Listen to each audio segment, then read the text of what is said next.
passages normally, oftentimes you have little red boxes and then it turns green after a second. The Midwater. deepwater fish right Chase it, now Jeff, in the chase it. video. It's so There's bottom. hello, go ahead. Oh, we got bottom. Look at me up. Bottom just came in sight here. Just keep going down and Our current depth here is 1,363 meters. Clearance going on. And we can see the bottom below us. It's typically a standard operating procedure that once the bottom comes in sight, the ROV team takes a little bit of time getting situated, getting all the equipment and systems ready for the dive. So we'll be hovering here above the seafloor for just a little while, and then we're going to be going down.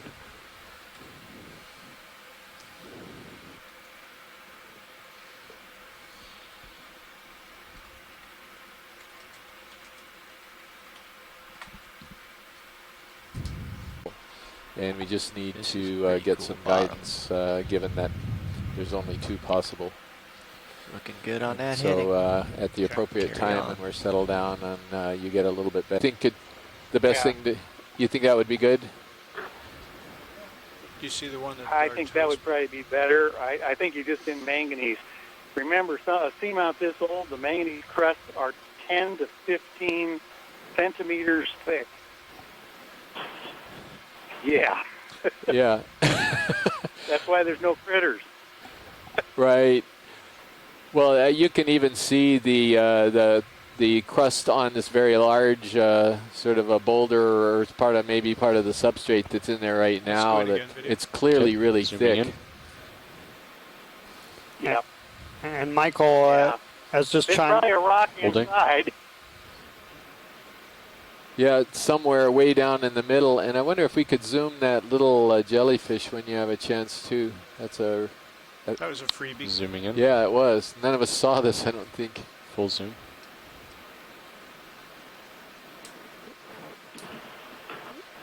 So I've never seen anything like this before. I don't know if anyone else has. Hey, Dave, if you have any of you folks at Mbari, have you ever seen this before? We have not dived on anything this old, so the manganese is much thicker than we have seen previously. We've worked on things up to about 25 million years old, and even with those, it's getting to be, which is more like the ages of the Hawaiian volcanoes in this area. It's already pretty thick manganese, but this is a whole new realm. Well, so there probably were Pisces dives that were done on cross seamount and maybe, if we got enough video of that. I forget, some of the geologist seamounts just west of the Big Island would be full similar wide. in age. Let's take a look up slope here. So you probably had some comparable video to look at in the archive. Dan, let's go ahead and get a piece of that while we're going by. Can I go ahead and frame it up? Yeah, please. Zooming in. Holding. So there in sight is again this Iridogorgia that we talked about just a few minutes ago. Want some tilt assistance? I thought I would just Bridge, practice. ROV nav. Okay. Sounds good. Come down. You're probably going to get some tether bounce here. Okay.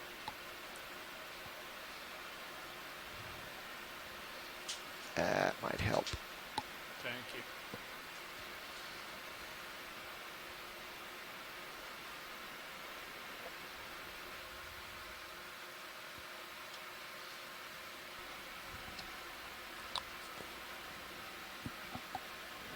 Bridge.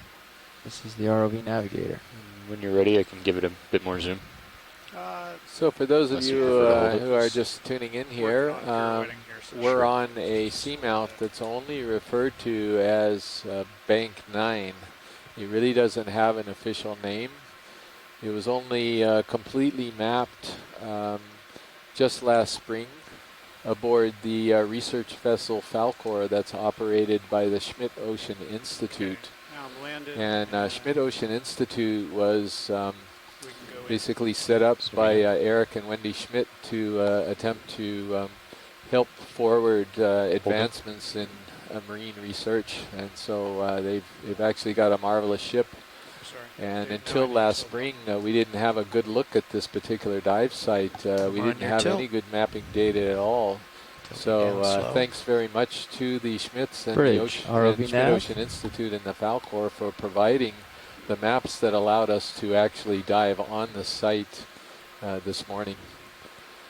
Oh, Tilting could up you zoom slow. up, please? Right there. It looks like what we saw It's- yesterday. Yes, it's another one of these predatory jellyfish. Tilting down slow. And there was a very interesting observation. We Stop. saw one of Zooming in. these for the first time And that's full zoom. yesterday. And there was quite a bit of chat about this jellyfish because it's known to be a predatory jellyfish, but no one had ever documented it feeding on octocorals, which Iridogorgia is a member of that group. And this one is just sort of hanging out. He's not feeding on it, but the one yesterday was actually, it looked like he was actually feeding on the polyp. And this was reported to us by email from Dr. Scott France from University of Louisiana at Lafayette. Bridge, and one of his ROV nav. colleagues had informed him of this. So very, very Nav, unusual Bridge, go ahead. observation we're making right Hey, now. Bridge. Ship move, please. And Scott also Okay, mentioned where that would you this like is to go? actually not a We'd like to true go to 30 meters. jellyfish, Bearing but it is a 330 hydrozoan. at 2/10 of a knot, please. So hydrozoans, they have both Copy a that. 30 polyp meters, and a 330, medusa 2/10 of a life knot. stage. I'll keep an eye on the And wire so angle what as we we're go seeing back. here is the medusa life stage of this hydroid. Thank you, I Bridge. wonder if that's the guy I that think I just also see a snail on the branch in the foreground. yeah, it's There goes possible. another Yeah, video pull Medusa swimming focus by. near. Yeah, I think that other Medusa Yeah. might have been the one that was below on the rock that we imaged earlier. And he did, or were we there, or was that a different We've place? I think Yeah. we were, We've moved. might have been in a different place actually. Yeah. So jellyfish, hydroids, and corals, You they're can all come a little left. I closely can related. They're all in the tilt up for phylum the, Cnidaria, so they crab. are all distinguished by the fact that they have these stinging There you go. cells It's right or there. nematocysts in their tissues. Good. And in the Up corals, slow. the group that most of them are in the Anthozoa. As I mentioned, they do not have the Medusa life stage anymore. They just have the polyp feature. So this octocoral in the back is an Anthozoan, and so we only have polyps. So we're I looking couldn't at, quite tell based on the branches wafting in front and the video freezing sometimes, but it almost looked like the coral polyp had one tentacle of that jellyfish, of that Hydromedusa in it, so I'm not sure, again, who's eating whom. I wasn't even looking at that, Scott. That's a good observation. Yeah, that's it is a little confusing what's going on and who's catching and eating Happy with the that. whom there. Right now we're looking at a little crab. We usually call these squat lobsters, and this looks like it's something that we haven't seen so far on this trip. The main claws Trip are is extremely underway. long It's on pretty this one. shallow today, so you gotta And feel I'm it not safe. sure Mary Okay. was going to be able to join us today. Mary Wixton from Texas A&M. She specializes in these animals. Okay. Zooming out. And this could be in a group Chirostylidae, but it's not really clear if that is the if that's that particular This was type full of wide. crab. Pirouette around to the other side. An maybe? update on our actually landing depth. We actually arrived at 1,376 meters. might That's our just, current depth on the bottom here. Sidle over to your left and pirouette right. Just come And from 1,376 meters. might That's our just, current depth on the bottom here. sidle over to your left and pirouette right. Just come And from we the- are looking at a scene straight that uphill view nobody of it. else has actually seen can in the look world, through. and we're very, very excited. And I am starting and to as move. so Dr. Clegg Okay, from so the we don't Monterey have Bay much time. Aquarium Research Just, Institute pointed out earlier, swoop down. really people don't get a chance to dive on seamounts like this very often at all. This is extremely old. We believe it to be somewhere between probably 70 to 90 million years old, which puts it in the Cretaceous period. And you can sort of tell how old it is just by looking at all of the bumpy texture that you're seeing in front of us here. And when you get these old seamounts, you have a lot of what's called manganese crusting on the rocks that forms this very bubbly appearance. It precipitates from seawater, manganese and other metals and other elements, and form this crusting. And when it's had a long time to form, it actually gives a very bubbly appearance. So that's one of the clues to the fact that this could be quite old. Nice pirouette, though. It's time to work our way up the hill a little. Okay. Heading uphill. And there appears to be one of those sponges that we somewhat similar morphologically than what we saw yesterday.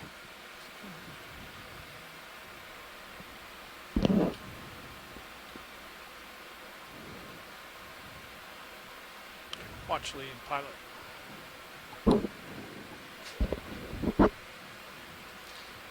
Watch lead, pilot. Go ahead, pilot. Yeah, so it was a little bit ironic earlier. We had a field full of rocks. That Move looks really just good. I about think he's complete. going to call in. Okay. Okay, great. Yeah. Thanks for that. Yeah, thank you. Oh, we got a synaptobranchid eel going by. Standing by for zoom. Nav bridge. Go for it. Go bridge. Yep, just want to let you know I am Holding. through Head with out there that and move. chase We will him be if you holding like. station until Got you're ready plenty for the of next time. one. Next bridge. Out of the light. Okay. Hey Jeff, you're really quiet on We my had a comm. sponge that we just passed How's by. that? Is that Much better. Yeah, Okay. thank you. Yeah, and again, this Thank is you. a I'm going to zoom good back. shot again of the substrate, which Be is full wide. really pretty amazing. We get a snap zoom of the white thing.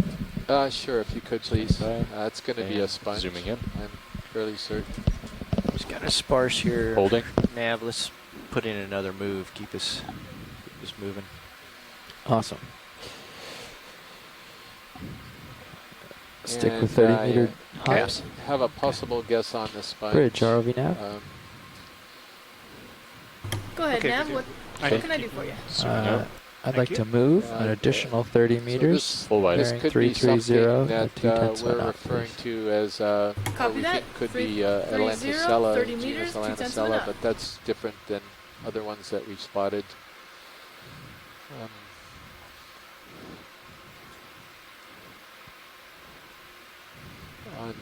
On the other dives, we also saw something yesterday that could have been within that genus too. So could we take a look at what's up ahead on the upper left corner? It's right there. It's the Yep. looks like it's another Can you sponge. zoom in on that while we drift towards it? Yeah, just a Give me a partial zoom. Zooming in. Holding. Okay, hold that. That'd be good. Just hold that. okay. So this is a sponge that we call Feria near Oka, and it's near because it's not quite exactly like the type specimen of Feria Oka. And the actual sponge are the set of tubes that you're looking at, not the filaments on the tubes. And the filaments on the tubes, to many of us, and many of our, well, to our surprise, if you will, they were discovered to be a type of black coral or Antipitherian a couple years ago by Dr. Henry Reiswig, who consulted the guy sitting it next to just me, turned it Daniel Wagner, on the idea on these things. Yeah, and that was truly amazing. They looked like hydroids, and it took a while I'm just because loading your all the data. polyps were gone. Zooming in. But the spines of these things clearly look like a black coral. So there Hold are that. several Have to move specimens soon. of these sitting both in the collections of Henry Reiswig as well as the Bishop Museum. Okay, Dan. And Full wide, please. it is one of these very unusual Need to come Antipitherians. right quite a bit.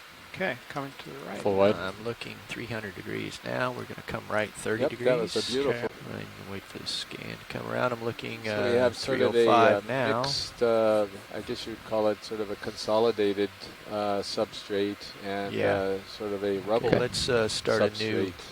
direction of And 305 the here for consolidated uphill. substrate, of See course, what you is see when you- difficult to determine what So it can you is dial because it it's in so now? coated No, with let's let this manganese move that play the out actual underlying rocks and are almost see invisible what or we see up invisible. the You hill. can't really see 'em. Zooming in. Yep. Holding.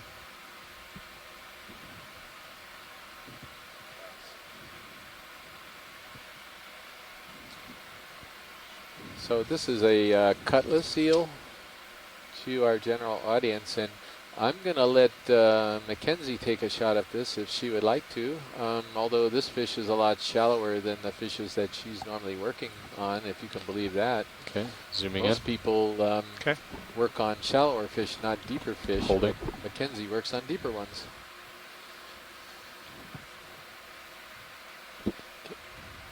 Thanks, Chris. It does look like one of the Synaptobranchids. And actually And looks zoom pretty out beat just up. a bit. Yep. Holding. Yeah, and so I'm gonna have a go at what species this is.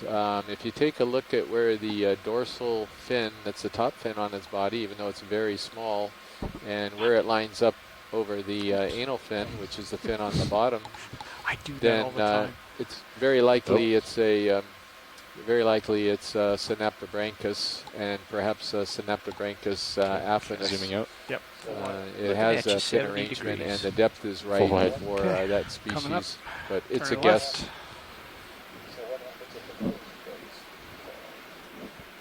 I think he just bumped into a Paragorgia colony. Yes, he did. And pushing ahead. Hi, Mackenzie. It's Scott France. The white at the tip of the nose, is that part of the beat upness that you're referring to? Is it just scrape off scales and so on from bumping into the bottom?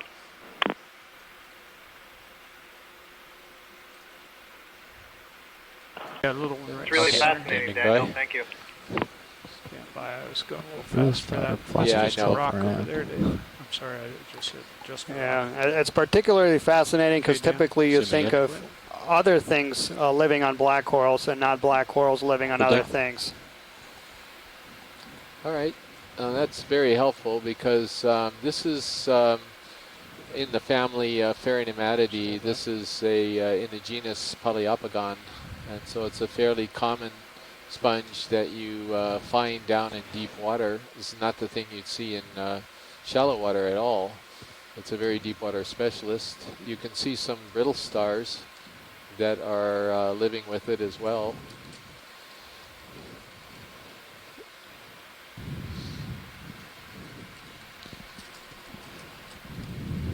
One of the characteristics Okay, which Dan. actually don't Wide. show up very well on this particular specimen is the Full sort of the wide. fibrous Thank you. attachment parts at the base of the sponge. Some sponges will attach themselves to the substrate by gluing themselves via a basal plate right to the substrate, and others will actually grapple the substrate with these modified. And all of these rocks below us. We've got something coming up there. It's probably another sponge, and I think it's probably one of those tube sponges again that we were just looking at. Seems from here it's a bit fuzzy, so I'll bet it is the same thing. So far that's sort of been the potentially the dominant sponge down here, if you can call 3 specimens dominant. Okay, let's go in partial. Zooming in. Yep, Holding. that's the same one. And I'm just gonna And push forward. this is, I'll give you the name again. It's called Pharea, and it most closely resembles Pharea oca. And we are not absolutely certain that it actually is that species, so we refer to it as Pharea near oca based on its microscopic structure. And this is for those of you in the general audience that are following along. This is very common that a lot of time the IDs we just have something that looks close to it, further? but we don't Zooming know if it's the same thing. Because a lot of species Holding. end up being described from a single specimen, so we don't really know what the variability is of certain characters within a species. And so yeah, there you have a clear view there of the black corals growing in and Yeah, around Bridge? the sponge. Go ahead, Bridge. Yes, we are through with So I that do move have and settling a in for that question position. here. Okay, Dan. Thank you, Bridge. It's not clear Absolutely. how Zoom many biological targets we're going to have. We have the ability Full to light. collect 2 specimens of Looking at you biology 70 down here degrees during down. the dive under our permit. Move And, just Chris, Sorry to completed. interrupt. Right Pushing behind ahead. that sponge, I think you've already zoomed out, but there were 2 more of those benthic jellyfish we saw earlier on the rock. Sorry to interrupt. No problem. Pulling Thanks up. for pointing that out. What I was going to say is that depending probably is, I think it's going to match something that we are familiar with. Ready but for another the move? Anapitherian is not well known. Yeah, I As think Daniel you can said, call it he in. doesn't know what it is, and that Bridge tissue is ROV very now? poorly preserved. Now, Bridge, So go ahead. it looked like you could see An the additional tentacles move, out 30 on this meters. map. Bearing Yeah, no, they were 305. definitely Keep it alive. Now, stop, please. I'll have to say, so there Copy are that, at least coming right 3 up. specimens that we are aware of. How about the pink thing if we could video? Left pink, right? Yeah, the Yep. left pink. Left pink. I So think, that- and then we can maybe get the Standing right by. too. Workshop co-pilot. Dan, slow him down a little bit. Oh, we- Couldn't tell from looking at it, but Daniel, maybe you know from the one that was collected Ready for previously, zoom? if it's Yeah, just partial one zoom. single black coral associated with that sponge, or if it's several small ones. I couldn't see any central axis. to it. Holding here. It looked like multiple, from the one I looked at, like multiple colonies on that. So multiple colonies of black corals on the sponge. Co-pilot needs a bio break. So I know what this is, but I'm hoping to lure our Smithsonian echinoderm specialist, Chris Ma, onto the line and not usurping his story here, as he actually monitors these feeds. And when a sea star comes into view, he oftentimes calls in. I'm giving you a chance, Chris, here. If you are monitoring us on Sunday.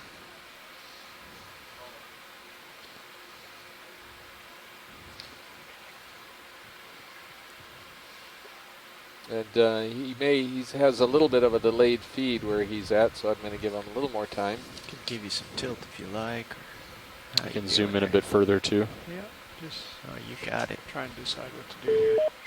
Chris, Doing pretty happy good. Sunday. Good morning to you. I knew you'd be watching. Good morning. Good afternoon. Good afternoon. So, as I'm sure you know, Okay. this is the slime Go ahead. star Push it. Hymenaster. This is apparently a second species of Hymenaster from the one we saw the other day. That one was purple. This one is peach or pink colored. David, I need your This help. is an unusual sea star Taking your tilt. related Holding to back. the more shallow water Holding. Pterastridae. Stop. These shoot slime out of that hole Okay. right in the Zooming middle. in. Go for it, Dan. And that puffy stuff that you're seeing all around the top is sort of a secondary membrane or a covering over the actual surface of the animal, which is located below it. These are really fragile. Their skeletons are extremely decalcified. I believe some of my colleagues who've tried to collect this animal from this area before have met with very little success because they will literally disintegrate when you try to preserve them in any kind of fluid. So to see these alive is really spectacular because And the specimens that we have in museums are almost always disintegrated Tilt back. or very poorly And we need to defined. scoot up the hill. But Good. I don't know if you have the lights on, but some of them range in size from about 10 centimeters Lasers coming to, on. I think we saw one in the North Pacific with Dave Clegg that was almost a foot and a half across. So if something Do it, complications or of somewhere near it, like over. Okay. Let's stay on how 305 widespread if they you'd are. like, and end up over here. Anyway, But I'm waypoint 3 is north watching of this. tonight, so feel free to So give me it a would call take us a when little out of our you need way. it. So it's flattening thank you. out. Might Great. be nice Thank to you, just Chris, do a quick for that dash explanation. 340. So that was Chris Ma from the Natural Museum of Natural History, Make it Smithsonian 0.1. Institution. Feud. Like to We've go a got a little fish to slower the than we left have been, if or we could couple No, of point points two's slightly to okay, the left, especially since it's where our flattened fish out. people are on right now. Just about right. He was right. We've There he never is, Oh, yeah. straight on. Standing Had by to for stay zoom. too long. Okay, Dan, partial. Zooming in. Nav bridge. Holding. Go ahead, Bridge. Yes, we are on station after that last move. Would you like to go again? Stand by 1 second. Okay. Thanks. Watch lead, Nav. Go ahead, watch lead. Oh, excuse me, go ahead, Nav. We're transitioning here from the steeper part to the flatter part. So I was And then about zoom to out call just a in a bit. 100-meter Holding. move right directly towards waypoint 2. I want to make sure there's no interest in the transition from the slope to the flat here before I do that. How about maybe a smaller move? I think we could see some things that we like to stop and zoom if that works. Well, you should have time to zoom, but you might not have time to collect. I see. Okay, well then let's go ahead and give that Wait. 100-meter. Well, actually, there is a request to zoom That's in fine. on this feather-looking coral Zooming that out. we passed. That was Full just to our right. Okay. Hear that, watch lead, stand by. Thanks, Watch lead. Yeah, thank you. Is this the Bathypathes or something else? You Yeah, guys wanna the settle up on bathypath is in there. 340 is Okay. I'll come over that eventually. way. Once we get there, I can dial in the move. Sounds good.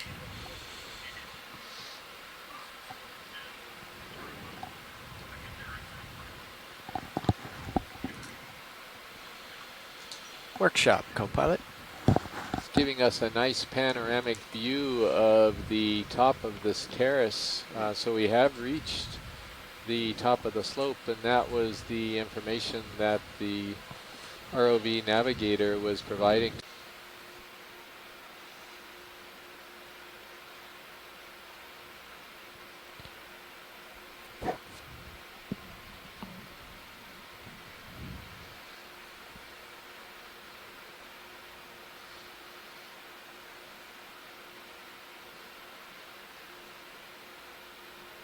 Okay, video, let's go get it.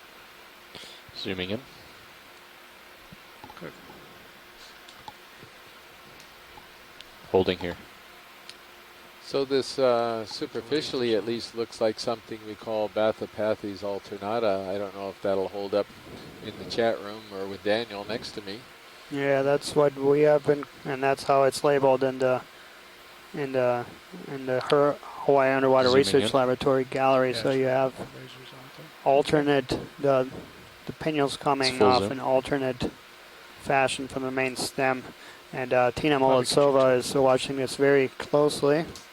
Thanks. You can actually see the polyps, I think, can't you? The Yeah. little round things? Absolutely. You don't see that very often. You often just see the tentacles themselves. And you can see how elongate the polyps are. That's characteristic for this particular family that has not the most Let's just tilt it beautiful down. sounding name. It's the Schizopathidae. But you have these very, very elongate tentacles, polyps. So it almost looks like you have polyps with two tentacles, but it's just an illusion. It's the polyps are so elongate. It looks like there's two on this side. Excuse me, there's one on this side, and then there's two on the other side, and then there's one on this side, and sort of a pattern along the branch. Is that what I'm seeing? Yeah. Is it? So Hey guys, sorry. You see what appears to be a polyp tucked into the main axis there? There's often a polyp commensal that's associated with Yeah, Bathypathes, and they full tuck zoom there, themselves Dan? right in with the Yeah, it's full polyps zoom. in the Oh, main it is. axis. Okay. They're usually quite low down, but I see one about midway here. So it's not what we're looking at right now, Scott, is that Polyp correct? It's further up. I'm Oh, sorry. it's further up?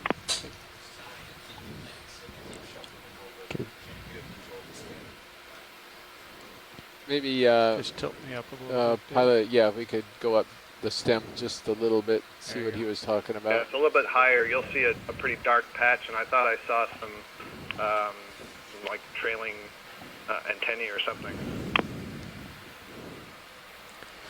So that is also a common association, polychaete worms living inside the tissues of black corals and actually modifying the skeleton which has created some problems for taxonomists who use the features of the skeleton to differentiate species, but sometimes when these black corals have these associated polychaetes, that association can lead to modifications of the skeleton. Okay, I ooched a little closer there, Dan.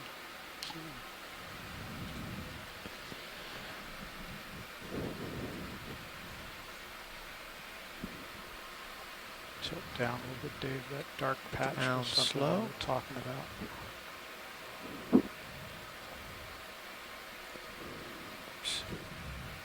Apologies for that. Coming back up slow. There we go. Time is running short. No, Understood. we're all stationary. Oh, we are? Yep. Okay. No moves in at the moment. We're waiting for you to come around to 340 when you're done with Video's this. happy. Okay, let's go full wide. And we had the lasers on it. Yep. So we're going to Full move wide. across the flats here toward You a have your volcanic tilt cone. back. and- Thank you. So as we're moving here, I wanted to follow up. Mackenzie had asked earlier if there were any age estimates of the Synapobranchids, and I did relay that question to Alan Andrews, who has not yet aged any of these fishes. So, yeah, Mackenzie, we don't know.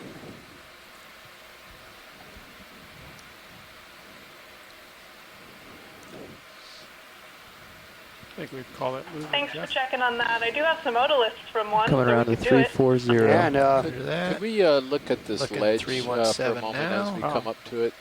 Okay, Yeah. watch Good. lead. We'll take a look at the ledge. We've got some layering here that I think might be of interest to the geologists and to me myself, as a matter of fact. Looking 330 at the moment. And continuing to come around. And Dave, I don't know if I'm back on. That looks about good. I'll yeah. call it So in. Dave, is this you often see Steadied manganese up on crusted 340. layers, Talk Actually, about almost the, though it's What's that? give me a chance to they're talk about the events. ledge. Yeah, when See if they get really thick, they break up into chunks, and so you end up with layers that are exposed where it's been breaking up into pieces. So that's all these pieces on the surface used to be a continuous sheet, and they get broken up. They don't really know why, but they do, probably from being undercut with erosion with some sediment in between, something like that. There were some angular samples a ways back, but in fact you have a few right in front of you. Yeah. I have a fairly long delay on the video for some reason. Dave, why don't I send you a link since I got my email in front of me to the HD feed, which I think should only be about 7 seconds delay. So it's a little bit different site that Okay. and if you give me a minute or two, I'll go ahead and do that. In the meantime, there are some angular Okay. rocks. They look pretty big. Let's see if I can find it. I've got your message has this link, and Yeah. that's what I connected through.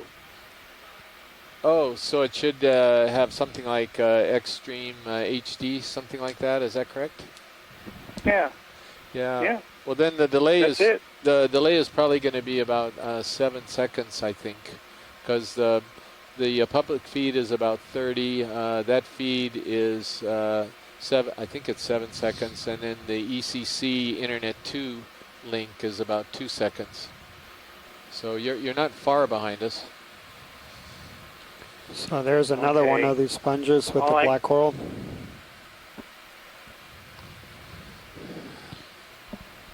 So is this something of interest for you, Dave? Perhaps if we can find an angular rock somewhere in I here. don't know. I'm trying to get the video up and running.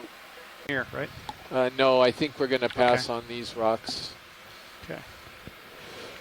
I think they may be holding out for what appears to be a volcanic cone. That's a target that we're going to shoot for as we cross this flat area.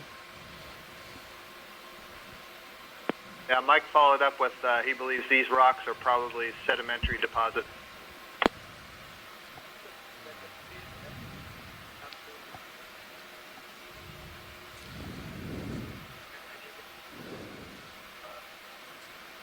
And our current depth is 1,340 meters. Okay, video. Zooming in.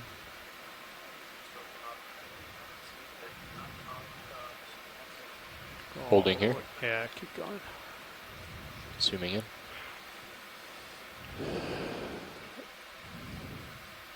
Holding. That's full zoom. Okay, so what are we looking at here? Are we getting any chat here? I've got two possibilities are so totally and completely.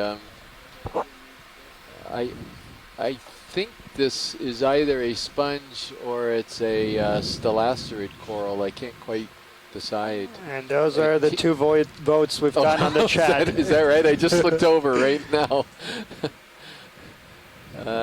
Boy. I guess looking at the base of them, they look like they're not solid at the edges, more like they're transparent like a sponge.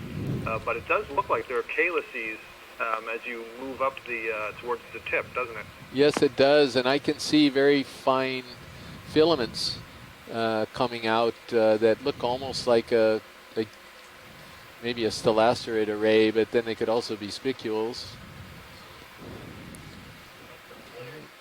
So are those filaments wafting like tentacles, or are they stiff like spicules? Well, right now they look pretty stiff. They're not moving, but well, that's true. There is some current. I see things coming by. Good point, Scott. They're not moving. They're quite stiff. I think maybe I can see them, maybe like a little halo right at the top of one of the ones on the left there, but I can't see it probably as clearly as you can. Yeah, they're faint, but I can clearly see them, and they are not moving in the current whatsoever. They're stationary. So it looks like in the chat we're split 50-50 on either a sponge or a stelasterid. It's sort of nice that we're all on the same page here.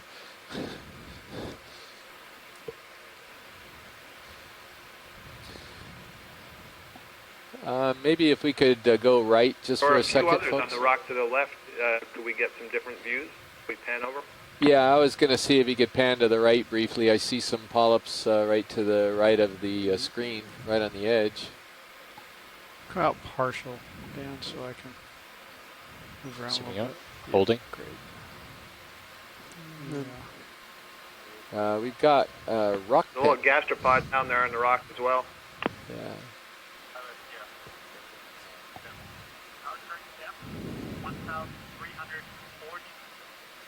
Let's get that one. Okay. Zooming in. Is that an ophiuroid under the rock? That's full zoom. Yeah, there is. That one, I can't see the halo on that one. I know, I don't see it either. Maybe it's on the other side. It's not real clear at all. Okay, let's pull out partial again. Okay. Zooming out. Yeah, I suspect we're going to see some more of these. I saw them coming up the wall, and we didn't have a chance to stop. That's why I saw this as a good target. And so that that Cnidarian that was off to the right of the rock that actually lives on rocks rather than in the sediment, like a lot of the other sea pens. And he's got a little bit closer, and he's going to see if he can get a really good shot of what these possible spicules Zooming or in. tentacles are. Holding. All the way in. Zooming in. Full zoom. Wow, they are hard to pick out. Yeah, They are they there. are. They're there and they I'm- look very straight to me. Yeah, I agree. I agree, Pilot. And I'm leaning more towards sponge right now. We're kind of looking at the back side of this thing, but these look more like spicules to me. Yeah, they do look rigid there. I like sponge also because the bases of some of these where they attach to the rock, a couple of them I Come out noticed were partial. See if we eaten can pick a away, different which one out there. suggests they're much more fragile than go a for hard the, elk horn. hydrocoral skeleton would be. So those of you who've been Possibly. patient while we're doing the sponge, they're going for this Go again. very odd Okay, zooming in. C-pen right now. Uh, First, they'll see if they can get a better look at the sponge. I'm going to go all in. And I'm we're just going to try and... we're That's full zoom. Right. doing Okay. this because it's quite unusual. Okay. See if you can get that one on the upper right.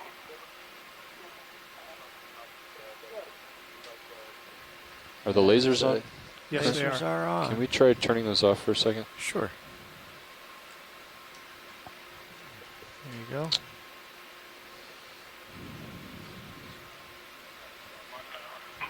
Okay. Well, I think that's all we're going to get. Okay. Let's pull out Yeah, we're quite a partial ways away. Zooming out. and then the... Holding. I thought the lasers were off. So we do have an ID here for this this rock pen, Anthoptylum. Yeah. Okay, Dan. Zooming in. I don't think the co-pilot joy box has got the laser button on it yet. It does. It just has a big Holding. delay. Full zoom. Oh, okay, cool. And there's a Oh yeah, it's a stylasterid coral similar to, excuse me, stylasterids. Not only stylasterids, cladorized cladorized sponge. Yeah. Boy, the brain knew what it was, the mouth didn't. They weren't talking at all. Sort of like an audio dropout, I guess.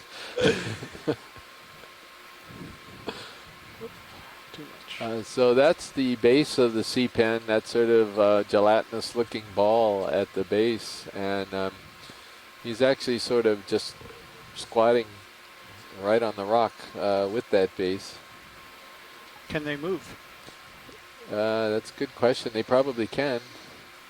Can we zoom on, after this, can we zoom on these little white? I think we're at full zoom right We now. are at Oh, full we are, zoom. okay. Yeah. Well, I think, are we getting any, yeah, we do have, no, that's us, isn't it? Oh yeah, okay, That's Scott Scott, France is weighed in. Okay, good, that it's cladorized as well.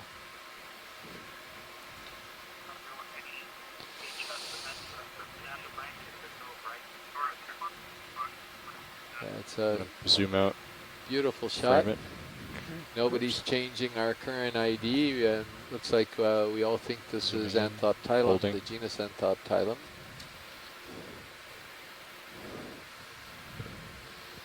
I guess it's worth noting that very often when we see C-pens in sediments, that enlarged sac that you see at the base Video would sac. normally be Zooming anchored out. in the mud, holding the C-pen colony in place.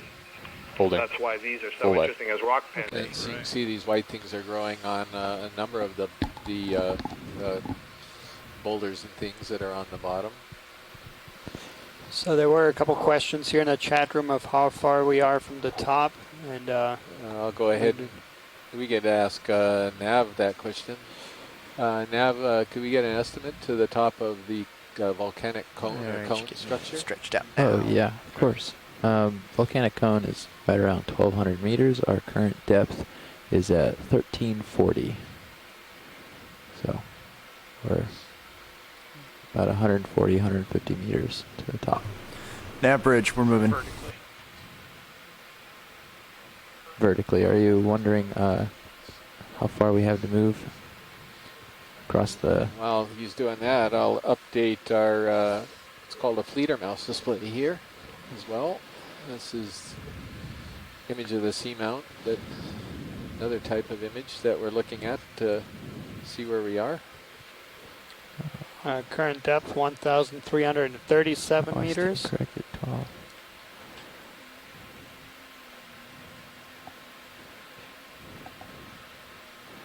It's actually just over 1,100 meters at the top. Looks like we have a few more of Horizontally? these rocks covered Horizontally. with How long does it take us to get Yep, I'm selecting waypoint that 3, strange waiting for an update. sponge or Stylasterid. Target distance 762 so meters. I'm sort of thinking Due north as from we where we are progress now. along here, if we see a The particularly next large one waypoint of is those, at the base of that, could be a or near the candidate. base I'm of not it. sure they're going to It's get much only bigger than 100 that. meters away. It's probably a little bit small to efficiently sample it, but we'll keep an eye out. You need to find it on a nice geologist-desired rock. That would be easy to sample. Yeah, that would. Not sure we've seen them on the real small rocks yet, so. But if we do, that would be a. Agreed, which may say something about how slow they grow. Yeah. And there's another one of these Ferrea near Oca erecta with a black coral, as well as what appears to be a Paragorgia or bubblegum coral.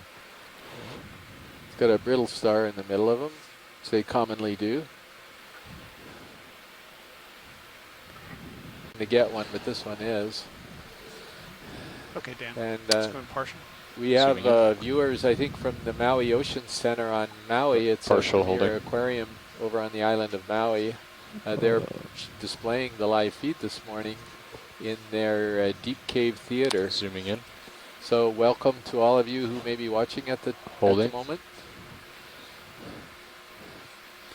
This is called a sea lily, and it's a really, really gorgeous specimen, gorgeous animal, which I am not recognizing any further than possible Comatulini, and I don't know if anyone else is going to hazard a guess. I don't think I've seen this before.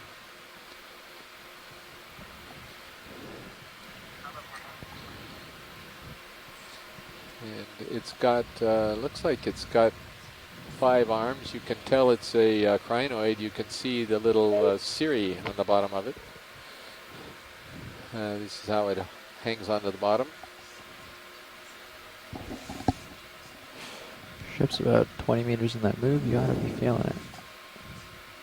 Yeah, I'm looking due north, so you've gone off. Anyone doing better than Off to the crinoid? right. You're off to the Not right. yet. So another. Just when you finish up. This is actually pretty interesting. It's we got tilt up a bit? all of us somewhat stumped. Thank you. We'll hold And it here I for a know second. that Dr. Charles Messing, who's a premier crinoid specialist, he was going to try to join us today or tomorrow next week. When you're done, video. And I'm going to zoom in quick. Close up.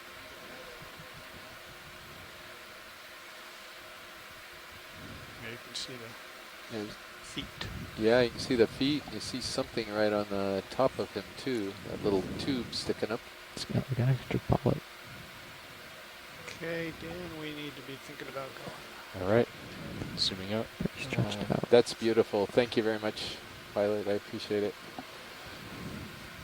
So 5-arm. Get things lined up for the next Unknown, watch here. unidentified Full Comatulid. wide. Yeah. I'm going to see if Chris Ma, I'd like to put him on the spot and see if he's going to be willing to hazard a guess on that guy. His interest in that. Perfect.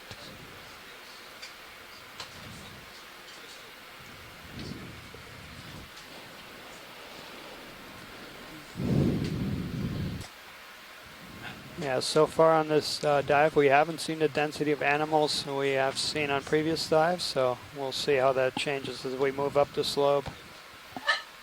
Hi, Bobby. But we have seen quite a few more fish. Well, a few more. A couple of them. Allosaurs are always a crowd pleaser. They're just marvelous fish. They're beautiful. They're sort of unique, and I love the name.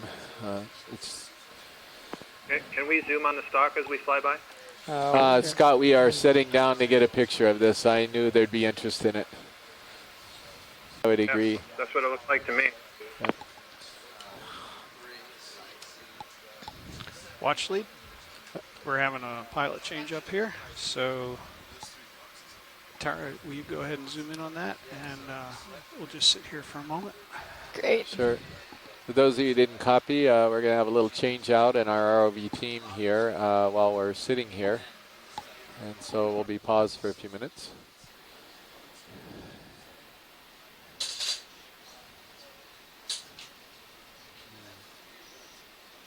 So I don't know if I'm seeing the sheaths that's characteristic of Holypterus or not, maybe. And we got a beautiful jelly. I just noticed it. I'm looking at the sea pen. Not a jelly, sorry, probably a hydrozoan that's to the right. Wow, I didn't even see him. Sure that's not a sea cucumber? Yeah, that's Oh, what I it was is a going sea to cucumber. say. Sorry, it was an optical illusion. You're absolutely right. Sorry, Scott. And we have any guesses on this? Oh, somebody guessed the rock pen. That's good. So I'm not the only one who got sort of fooled. But, oh, excuse Maybe me. Tina's commenting on the rock pen, yeah. And then I do see. I don't think this is a rock pen. I haven't seen the base yet, but are we looking? Welcome, pilot. Is there a little Video, come wide, please. or a polychaete worm on this sea pen? I see there's some kind of yellowish Forward. orange color. See him there, the Let's white close in on him. area, and it's got points. There we go.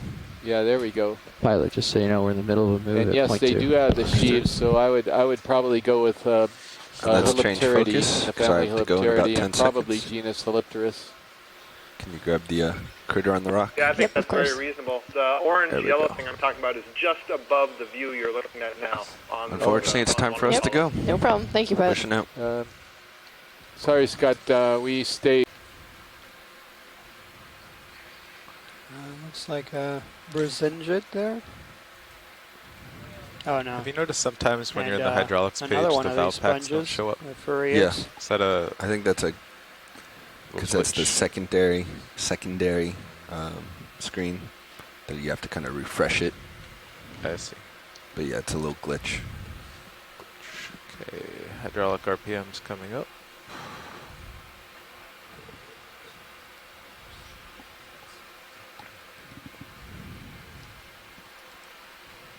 Holothurian. Okay, Chris Ma. If you see something very he actually, unusual, video, call out. Yeah, Great, Chris thank you, Ma pilot. just mentioned that the 5-armed feather star or sea lily, I'm not sure exactly what the difference is there, but they're beyond your him, uppers he was saying. forward. And so he's afraid he can't help us with an ID, so it looked like everybody was stumped on that one. And we see another one of this, appears to be the same species of Lowers out a bit. rock pen there, the Holypterus. It's not quite a rock pen. I think that's what Scott's point was. It doesn't have that sort of big foot on the bottom. Now you can very clearly see these white sort of pointed sheaths at the base of the polyps. And you also get the polyps not completely circling the stem like this as well in Holypterus. Okay, your swing arms are deployed. As he comes down to the base, we'll get a good look. But I thought it was sitting on a rock, actually, Scott. Oh, there No. you're absolutely right. There it is. And so I guess you could call it a rock pen. I Absolutely. never really thought of Holypterus as being rock pens before. Happy with that watch lead? Yeah, we are. All right. Moving on. I think we did a pretty good job on that particular animal. Figuring that Yeah, out. beautiful imaging there. Watch our position here. I think we've got quite a group that's interested in making that summit today. So we'll watch our time a little bit. I'll plot the position here on our fleeter mouse. Go ahead, video. As he starts to move. Oh, beautiful image there. You can it's one see of those ones anemone with on the anemone. crab. Come partial. Yeah, hold there. Have to get around this coral No problem. to keep him in view. My toe's sticking out. All right, feel free to start. Reduced Yep, fifth perfect. pair of legs kind of holding, I think, the Oh, wow. anemone. I was looking at the nav screen. I didn't even see this. Oh, my goodness. I have not seen this before. He is very strange. Nice flying, pilot. Okay, bringing him back. There are a group of these anemones that will essentially take the place of snail shells by secreting a proteinaceous shell that essentially duplicates what hermit crabs would live in, such that the crab and the anemone can continue to grow together. Excellent. Thank you, Scott. So it looks on my display that we just hit waypoint 2 right now, just for those of you who are interested in where we are on the actual course that we've got today. Yeah, so we're at a depth of 1,330 Nice flying, pilot. meters, and backwards, yeah, it should Pushing on. flatten Cool. out I think here. we got enough of him. Yeah. Nav, what's our direction of ship motion? Keep More like moving. the end of Thailand. Okay, sounds good. Well, actually, we're so shallow that Well, it this responds one quickly. may be in yeah, the we can let him get out a bit ahead. He's behind me now. peninsulity. Want a closer look video? Or yes, watch lead? yes, please. At this if we depth, could. the delay's just A a real- couple minutes. So. This is just another different one that we haven't seen.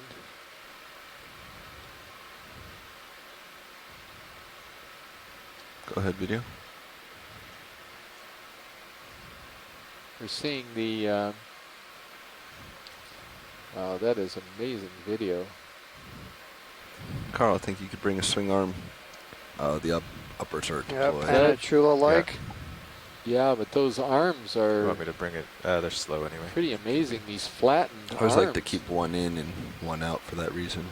So Can these you take my are. camera? Yeah, those are called polyp leaves, and they are actually extensions of that central stalk. The whole central stalk with those leaves and the bulbous part Oh, I at the see. bottom He's are all So one am I all the way down? giant Yeah, he's only modified 4 polyp. inches from your And drawer. then the other polyps Yeah, he's. you I see got are budding right up out close to from him. the Let's leaf. back up, give him some light. There we go. Right, so my best guess at this is Peninsula There's a and shadow. Plata. Is that full We've zoom got video? some pretty good hurl not videos quite, of that this. is. In There fact, we we got a go. pretty good hurl video of this from the backside. And I'm trying to remember what Gary told me about these. I think they're a special type of zooids that you're seeing these little red Co-pilot, dots this is that are Nav. running along ahead, the stem. Is that correct? What's with the anybody name out of there? Gonna the bring you left for the sonar? polyps. Bring Great. up on my screen. ROV sonar. They would be Is that- okay, it doesn't siphonozoids, seem to so be not Ooh, what's the eating, white thing that's moving? coming up. form. That's right. Give it a Thank you. sec. I've forgotten the name for them. Siphonozoids. You see the white stuff moving? Did you catch that video? Yes, I do. Yeah, there's a lot of them there. What is this? What are we Nav, looking try a at here? different I one. don't know if like, they're- I mean, they're out of focus. USBL or track link, whatever it is. Kinda The little arthropod. white things at the end are moving around. Are these part of the Yeah, tentacles? ROV sonar's No, locked no, out it for looks you. like some kind of arthropod, but Oh, I I see. don't know. Can Somehow Can you come Not up a in little bit? focus. coming Carl? up. Down. We're trying to get the little white guys. Oh, I see him. Yeah. Oh, I see what you're talking about. Yeah, Nav, there's settings somewhere That's that cool. maybe Whatever roll that in is. controls and somehow you got locked out. Oh, there, you're back.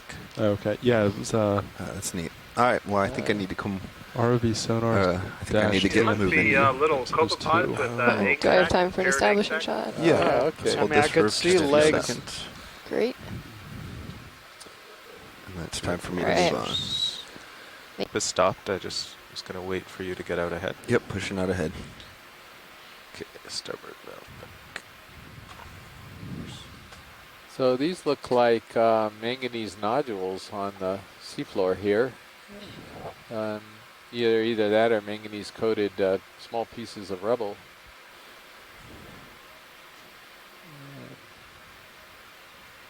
If we have time, we could take a look at this. Is a pretty large sea star here. Go ahead, video. Sure. If it's a sea star or it's a crinoid, one of the two, maybe a crinoid. yeah, definitely a crinoid. Do you want it all the way in and then just face straight down? Yeah, that So might be it's definitely not the same thing that we imaged earlier. This clearly has a lot more arms to the. it. Come partial as I The other one had 5. get in a little closer. This is a total of 9.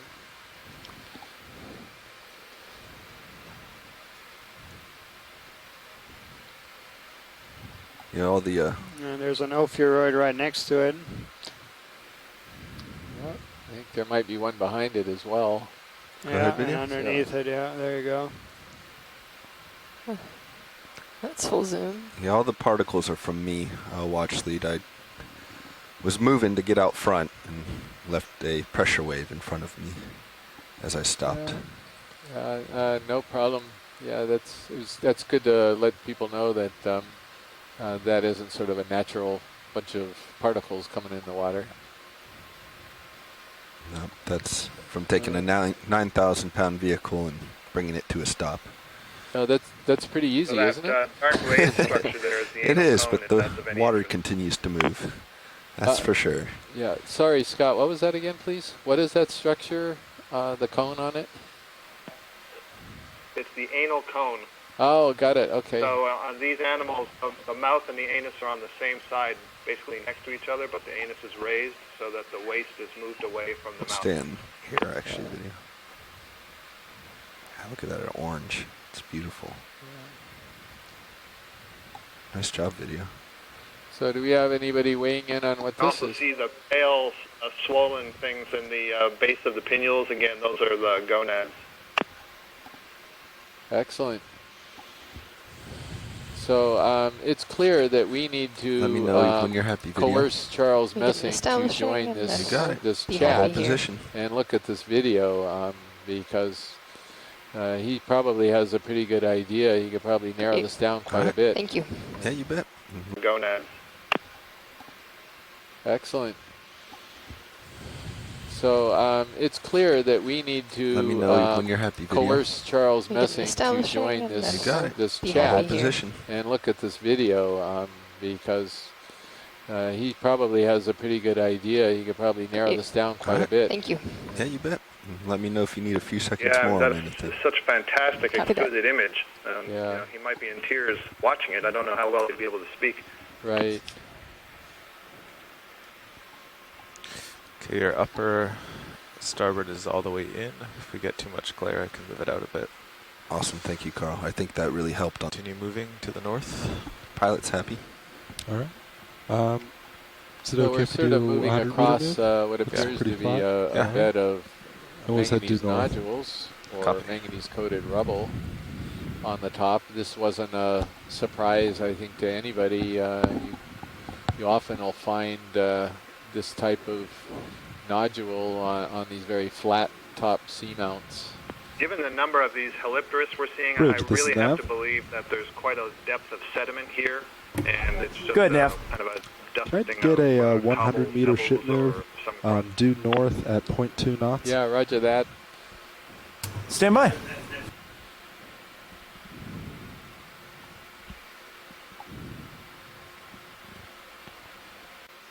And can we look at the tip of the, That's a when nicer you angle of finish him with the anyway. center, look at the tip of the arm that's extending toward the ROV right now, too. Sure, Carl, if you would. Let me know. Okay, nothing special there. Didn't see what I was looking for. Do you have enough light, video? Seems a little dark.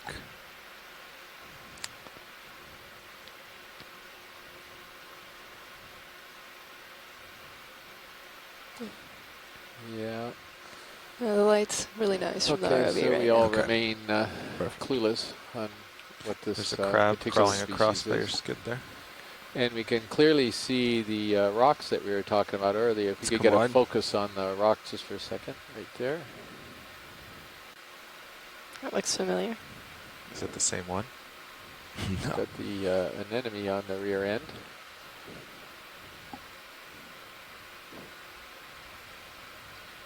Video, let's try to get a Quick zoom. full zoom in. Want me to tilt down? Yeah.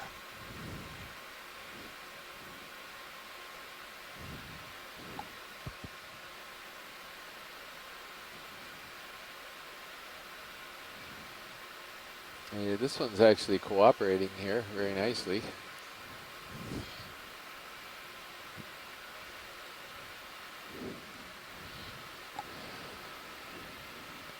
Yeah, if I had to characterize the dive so far, and it'd be these weird interactions between species. We've seen black corals on sponges, anemones on crabs, We'll continue on. hydromedusas on corals. Little white tiny copepods on sea pens. Yeah, a lot of weird interactions. Yeah, I'll definitely. Little white tiny copepods on Got your sea camera pens. back. Yeah, a lot of weird interactions. Yeah, I'm definitely moving. Well, weird to us, and it's perfectly normal for them. Yeah.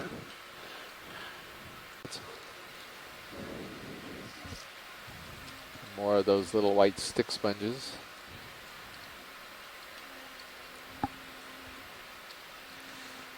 I've been playing with the heading.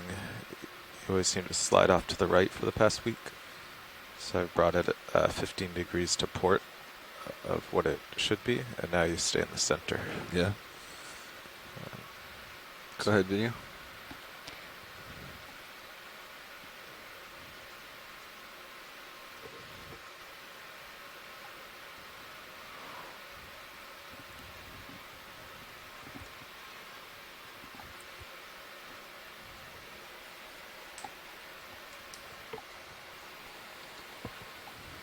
So there are a couple questions here in the chat room about our position. So our current depth is 1,326 meters.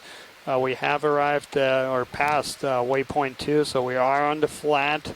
And just from a course view, it looks like we're a little past halfway from the edge of the flat surface started to where the base of the cone.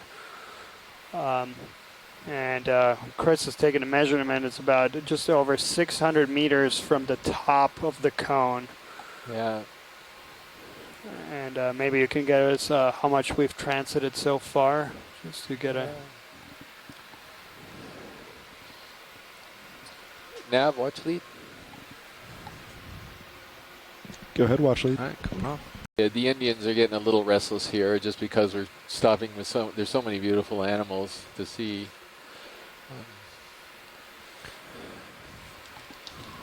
Well, co-pilot, so what do you think about increasing? Yeah, a lot of these 0.3 Farreid sponges with the black walls. Yeah. So Okay, I don't know if sounds there good. was a Bridge, big this is interest Nav. to collect any samples of rock samples on this Good, flat Nav. surface, or are we going to Hi, hold can I off till increase the current the speed cone? of the ship move to 0.3? Well, I was thinking that Sure, stand by. we might hold off unless we hear from Dave or Jonathan there whether or not collecting one of these rocks we're seeing on the surface here are valuable to them. Let's collect this rock. Jonathan, you want to chime in? We heard from Dave earlier. Are you still at the ECC?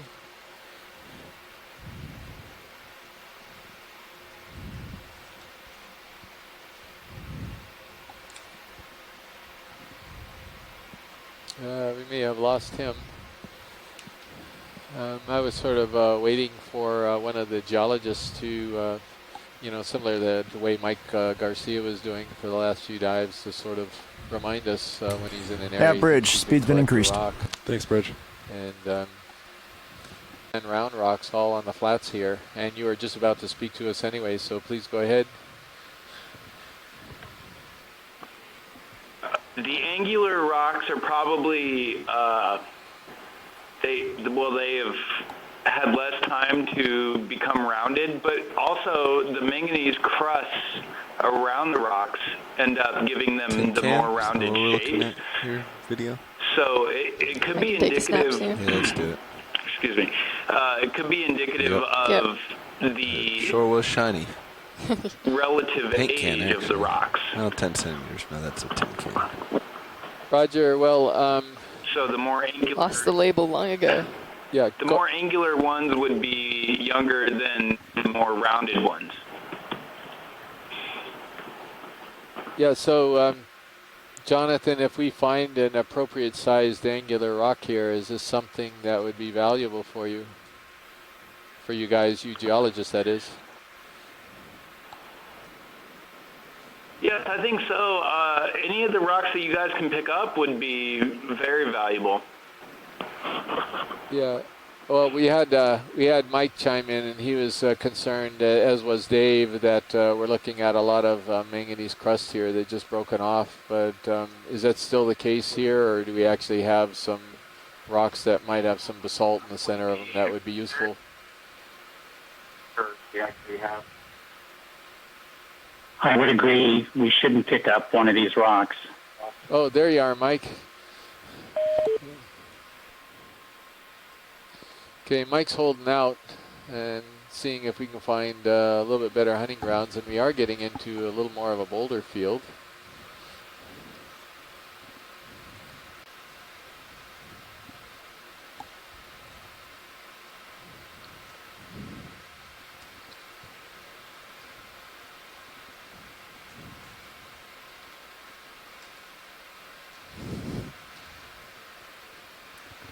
Yeah, this one looks more like corallium to me as well, Scott.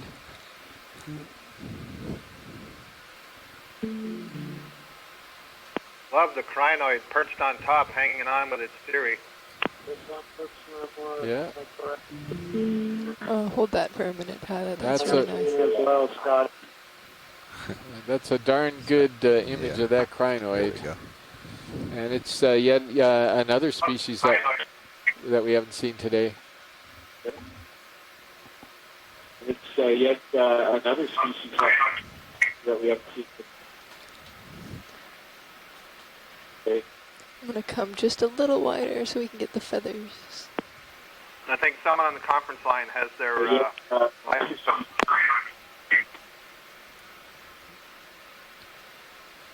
Okay, could we tilt down at all, Pilot? Oh, that's not a pretty scene at all, is it? Perfect. Nothing really sorry. beautiful to look at in the deep sea, is there, Daniel? No. Bring it back up. Sorry about that. No problem. Yeah, That's absolutely right there. phenomenal Perfect. images that we've been treated with over these last week. Yeah, just spectacular. All right, probably have to start pushing out soon.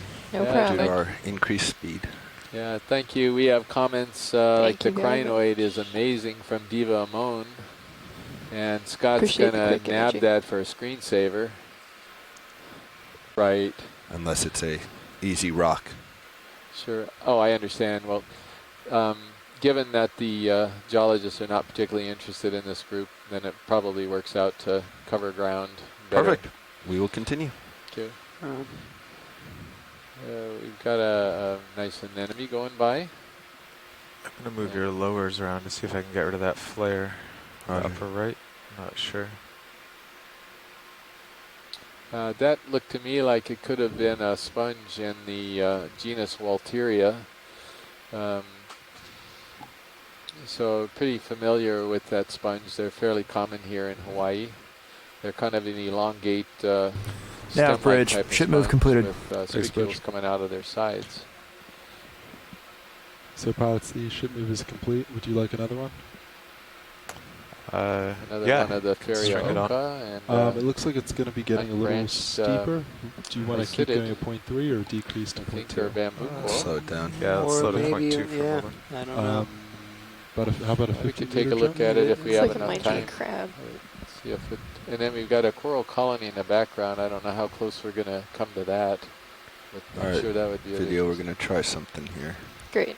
My left toe might prevent us, but Bridge, this is see if Snap. I can line them up. We can do Ooh. some. Get a twofer.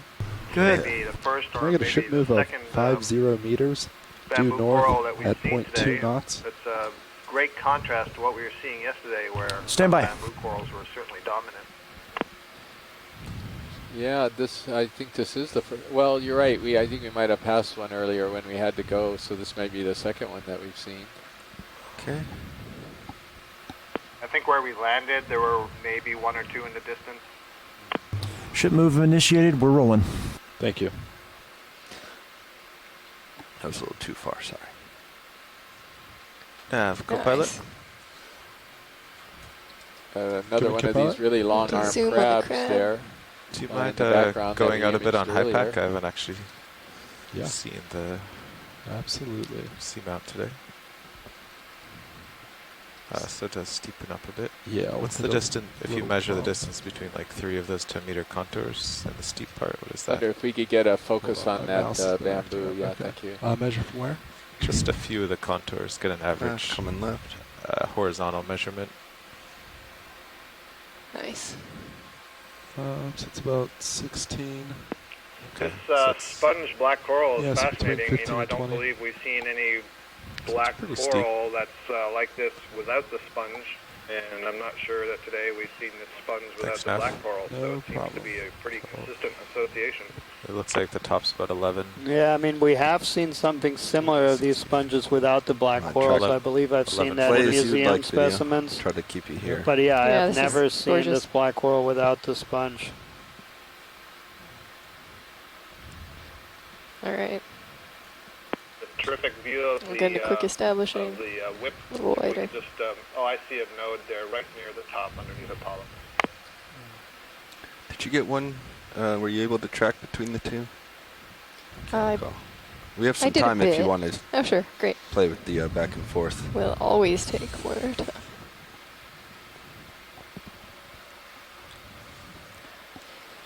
So, you know, the one thing that's getting me a little bit is I remember on the other ferry Okas that we've seen this on, I don't remember them being that long and branchy. I mean, they were much more subtle. That's why Very nice video. People thought that they were just spicules coming out of it. But these are quite long, the branches on this black coral. All right, there we go. And Excellent. going off. Thank you, pilot. So my nice camera, job, video. my camera Yeah, is that at was 45 beautiful. degrees. So you just So have I to don't come know what this thing ahead. is. I'll let some of the others weigh in on this, but I've got a theory. Does it start with an N? No, actually. I know exactly what you're referring to, but I don't think it is because it's got the two branches coming off in the opposite direction on each side. Or I mean, you have here. not just a Actually, planar type of branch arrangement, but you have them coming come around up it, but this is such a pretty from angle. the other axes. Sure, right. Biflabolate, right? Right. That's the yeah. I didn't know the name for it.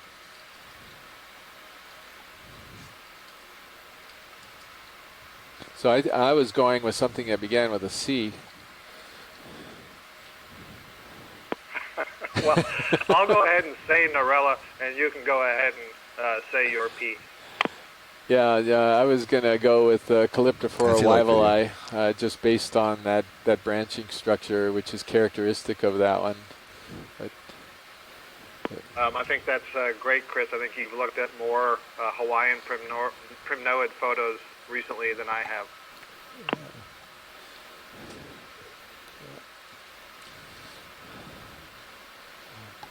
And I have pestered Steve Cairns relentlessly over these primnoids, forcing him to look at pretty much every photograph we've ever taken. Oh, it's. I'm sure he's enjoying Let me that. know when you have the well, we video, certainly 'cause I both wanna agree that this tilt is a up. primnoid coral and our first for the dive. The fans at the top. And I'm actually looking go up ahead to and tilt refresh up. my memory also on, because you're. The mouth of that ophiuroid. Because you are also possibly going to something like Norella dichotoma. I'm trying to remember if dichotoma is still valid on that. Let's see here. Where are my primnoids? Here they are. Okay, so. Maybe tilt down just a touch. Yeah, I still think my best guess would be Calyptophora wyveli. I'll take that. And Gorgeous. look at the Norella right now. All right. Do we have time to tilt down again? It's If not, gonna be our that's last fine. thing. Yep.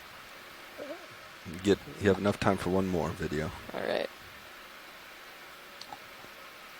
So it's definitely not Norella dichotoma. Now that I remember, I had to refresh my. Okay, I'm looking at my database at the same time, Chris, and this down. looks like some of my photos of Norella dichotoma, but I'll have a look at some of the Calyptophora photos.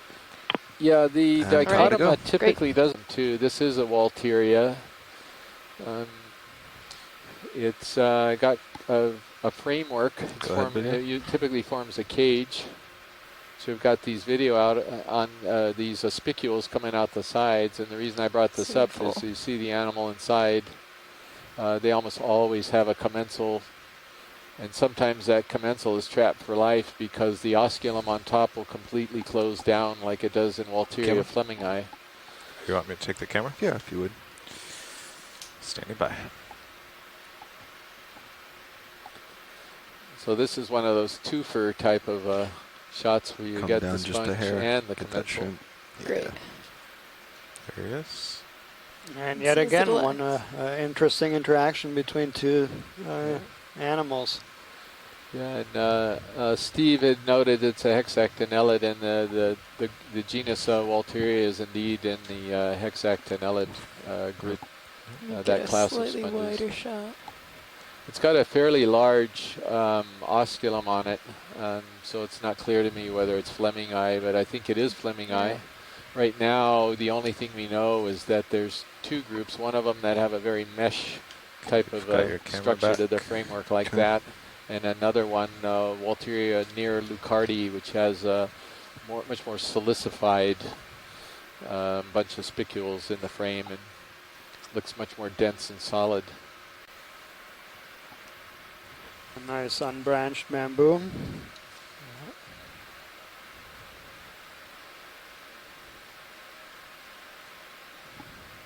Go ahead, video.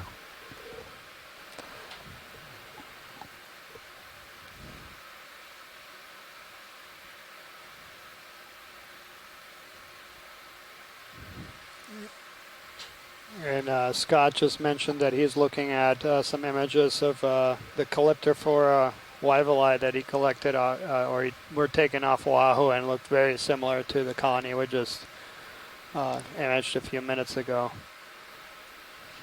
So he's abandoning his ID? No, he's agreeing with you, yeah. That's what I was saying. Bring He us was back up. abandoning the Narella agree, and he's coming over to the good side now. Is that right? Or no, that was the wrong term. I'm trying to think of what it... Anyway, the joke didn't develop properly, so I'll leave it at that. Yeah. I'll stay out of I'm it. looking forward to when these are reversed. Good point, Scott.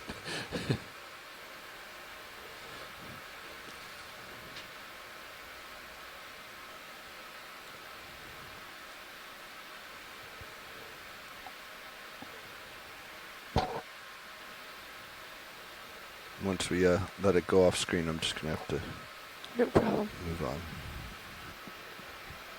All right, pilots, the I'll current just ship hold move is a slightly complete. wider shot for.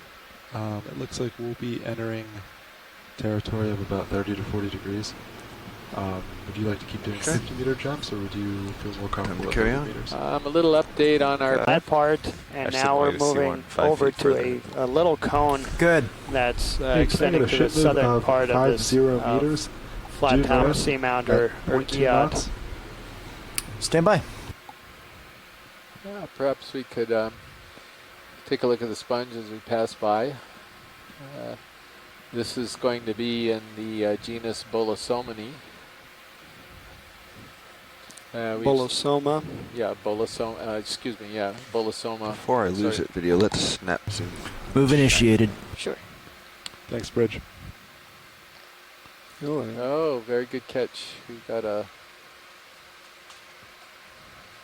I think it's a corallium, and I think it could be Kishinoye. Yeah, that's...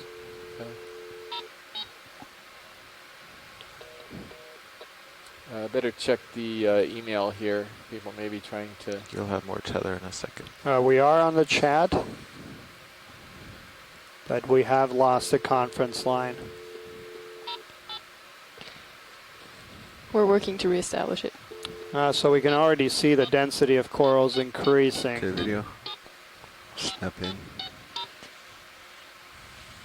That was a nice spot, pilot. There will be some people interested in this white colony here for sure.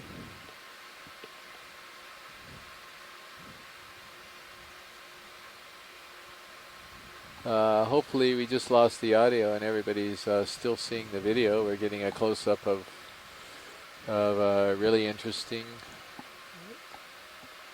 what appears to be a corallium. I'm still trying to figure it out. Yeah, Tina agreed with you before I lost the chat that it is a corallium. Yeah, but I'm not so sure it's Kishinoye either, because it's not... I don't think it's right for Kishinoye, frankly. Yeah, just the color, but... so please bear with us. We know we lost the conference line and are working to get it back up. Yep, it so is. hopefully you guys can still hear us through the video feed.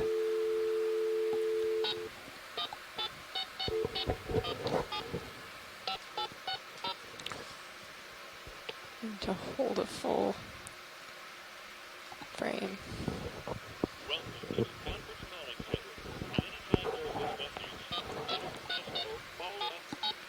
Alright, if there's interest I can image that further. I think we can come out. Tinian, I didn't get a good view at the polyps. So yeah, I didn't know if they were. I couldn't see if they were branched or not. The tentacles. Oh, that's a beautiful bolosoma. Yeah, it certainly could be a scleractinian. Hi guys, you're back. I can hear you, Daniel. That was definitely a scleractinian, a stony coral. That was not a corallium. The genus I'm not so certain about, but Enelopsamia is a possibility. But I'd need a better expert to confirm that. Yeah, I mean, we've only got in terms of the colonial forms, only have Madrepora and Enelopsamia here in Hawaii confirmed. Well, Scott, you wanted the opportunity to reverse that identification situation earlier, so I think you just got it right there. Wow. For some reason, I wasn't thinking scleractinian at all, and it should have been obvious there. I just wasn't seeing it. And then when we got closer, I definitely couldn't see Kishinoye, the characteristics of Kishinoye.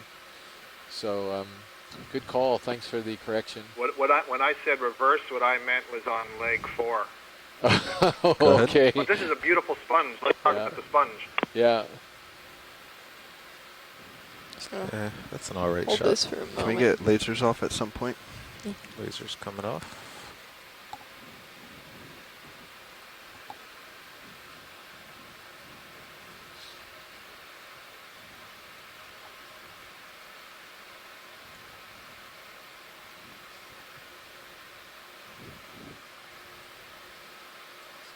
So a sponge like this provides all types of places for animals to survive, and probably affords them a fair amount of protection against predation. It's not clear to me who's eating who down here. I'm not sure it's clear to very many people at all what the predator-prey relationships are at this depth, but certainly this sponge would provide some cavities that are probably quite important touch more to to the protecting right, these Pilot. animals. I'll get the edge of it. There's Yeah, and a lot of times you have things just using these as platforms, basically elevating themselves from the bottom of the seafloor where you have the benthic boundary layer where you have no flow and just getting off it so they're exposed to flow that they can feed on.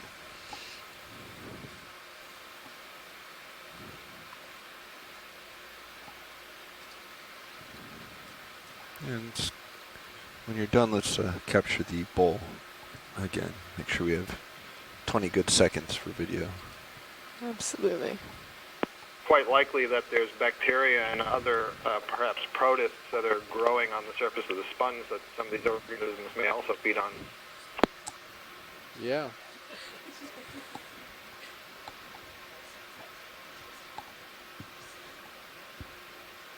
So we have 2 species of bolosoma that we know about here in Hawaii. These are stalk sponges in the family Euplectellidae. It's quite a sponge. And this is the yellow one. And it's not just distinguished by its color, it's actually been, the 2 species have been differentiated by their microscopic structures. We refer to this one as bolosoma species B, and the other one is A, of course. Make sure to get some height there. Okay, here we go. Coming up.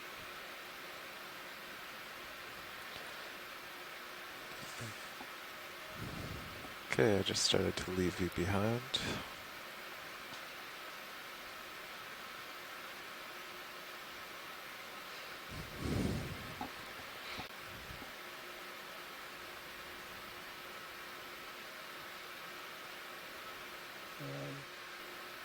I believe this is an isotid bamboo coral.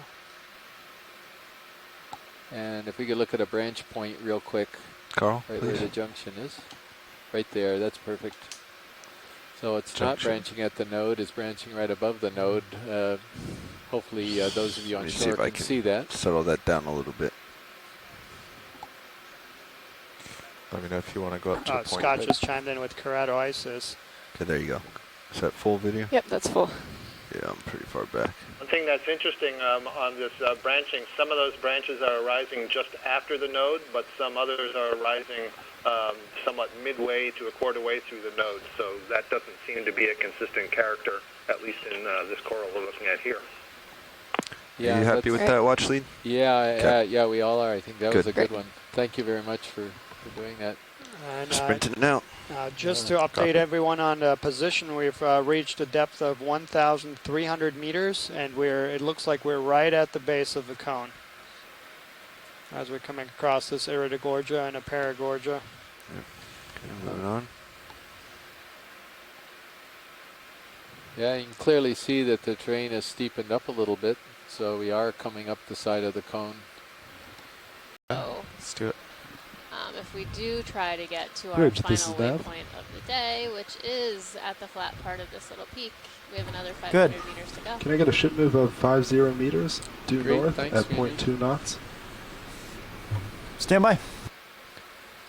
So Jonathan Tree just chimed in here saying that the age of this seamount is estimated around 81.5 million years, plus minus 2.3 million years, and that the rock that was used to age it was collected by dredging very close to the contact of the southern seamount.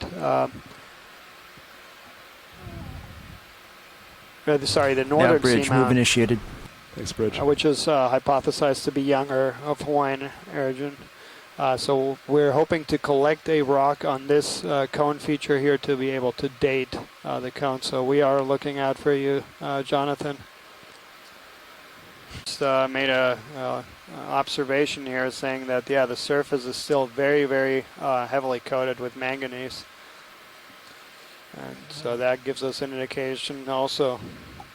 Yeah, I'm not sure we're going to find a rock here that doesn't have a ton of manganese coating. I think that's sort of what Dave Clegg was sort of indicating in his comments because it's so old. So we may just have to try to get what we can here. Yeah, I just gave this pile of rocks a good bump and nothing moved. Yeah. Okay. And could we go over to that white coral when you're... Sorry, let me I plant do. in more. That's... Carl, I need your help. Looks like there might be a tilt up worm beneath it.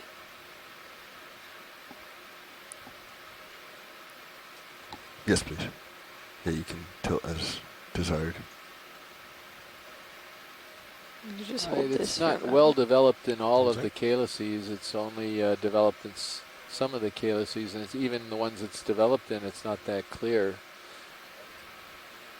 From what I understand, that's my best guess. This certainly looks like an Anelopsamia, and we've got 3 forms of Anelopsamia here in Hawaii right now. And could we tilt to the base, pilot? Go ahead. Doesn't this look like a branch has broken off in the center there, but been caught in the other branches to the right, and is continuing to grow? You can see the severed plane of the diameter of the branch. Right, I can see what you're talking about, we Scott. can go up again. One thing, would you agree that this is most likely like they want an the middle. Anelopsamia? How's everybody else? That's what I have been typing in the event log, Okay, but quick, I don't know my establishing. Scleractinian genera too well, so that's just a best guess on something that I've seen before. Okay. Yeah, well, I've collected one. And we're good to We go. also get dendrophilia, so that's another possibility. Yeah, that's true. Gotcha. Orange object on the boulder, please. We're under the assumption that we could be looking at, on the flat parts at least, a Cretaceous reef that's totally coated with manganese.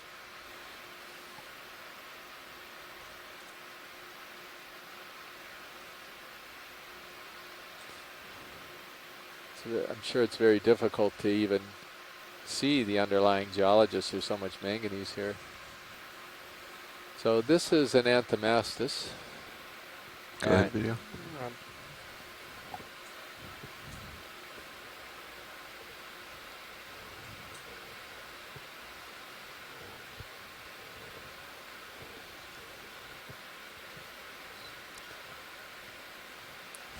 Sorry, that's me. But not Fisher A Ice. remarkably tall stalk on that Anthomastus. Have you guys seen this Yeah, sort of thing right, in yeah, Hawaiian waters before? Yeah, we have, Gotcha. and I'm bringing up my image. We have an Anthomastus steenstrupi, Okay, to zoom. but it doesn't quite look right to me, and I'm rushing to try to come up with the picture of it. Well, the color, if I remember correctly, is not as... Oh, here we go. He does look disproportionately bottom heavy. Yeah. So I guess it most likely is Tilt the down a stock bit to get looks the whole like thing. it's Anthemassa Hold. steenstrupi, but Just the for a couple examples we seconds. have a lot Holding more this. polyps on the top of it than this particular animal. Okay, we can go down now. Tina has suggested an alternate species name if you would like to tackle that. Do you like? Oh, we can Oh, tilt yeah, it down. Anthemassa Just see the base, that's tahinotus. fine. Let's go, if we could write that down, that would be, because it's not quite right for steenstrupi, so Got it. yeah. Usually steenstrupi, when you see them, are just really obvious. You can peg them right off the Let's get the bat. whole We could thing tilt and up then I gotta again, move yeah. on. That wasn't happening here. It didn't look quite right to me. It is So thank you, too Tina, partial. for that. And that was described from Tahiti. All right. The white branchy thing. It could be just another keratoisis, but since we're sort of heading that way. And just to update everyone on our current depth, 1,255 meters. So the top of the cone is at approximately 1,100 meters.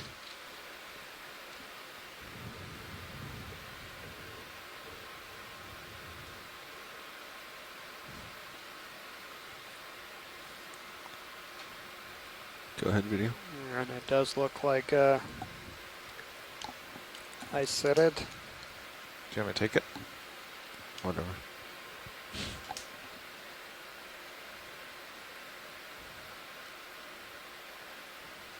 I'm just going to hold this for a moment.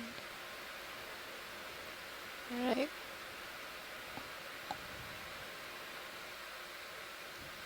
Nails? Yeah. Snails.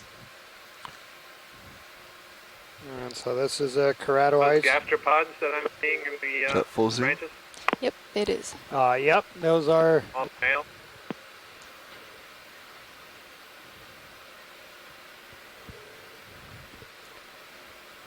Okay. Just come on. So there is a there's a rubble pile here. This all looks pretty Yeah. well coated. I agree. It looks very cemented.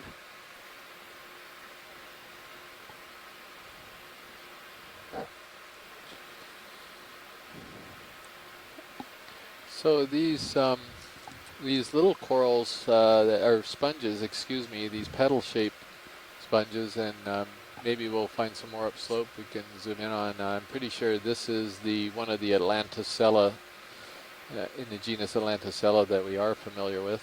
There's one that's coming up, and the side view of the sponge is actually really valuable because it has a stalk.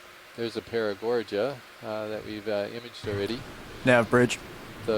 These sponges look Go ahead, like Bridge. petals, but they Yeah, you got about actually another are 5 meters cones. left on this move. You just All right, don't thank you. see the bases of them all that often because they have such a large lip.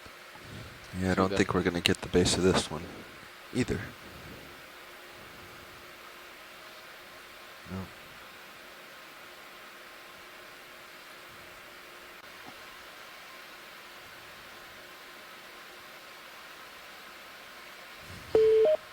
Hey, Chris.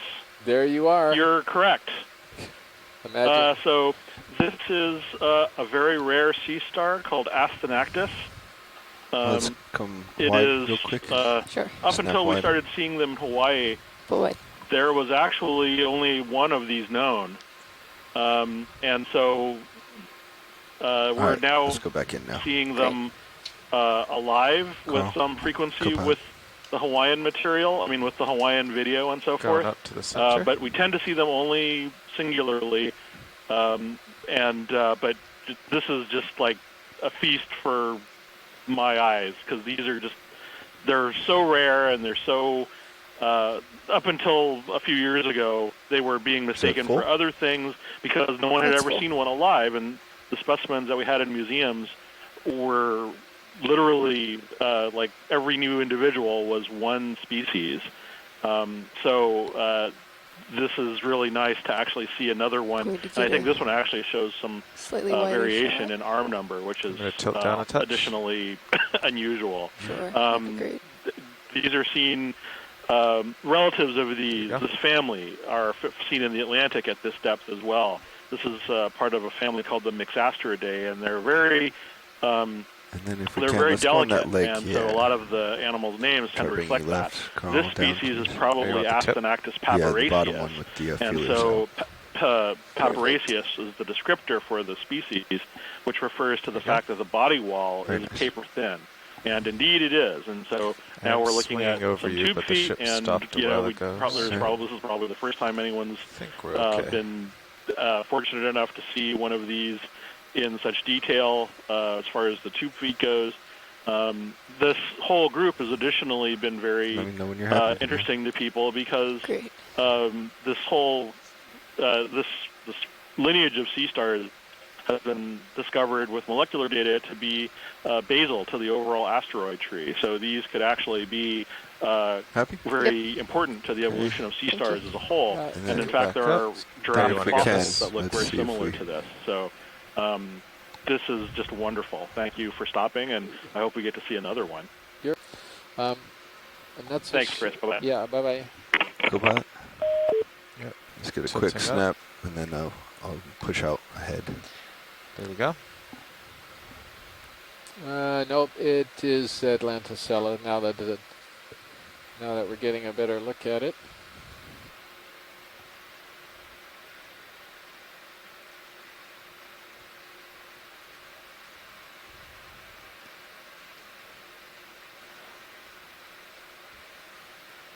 Happy with that watch lead?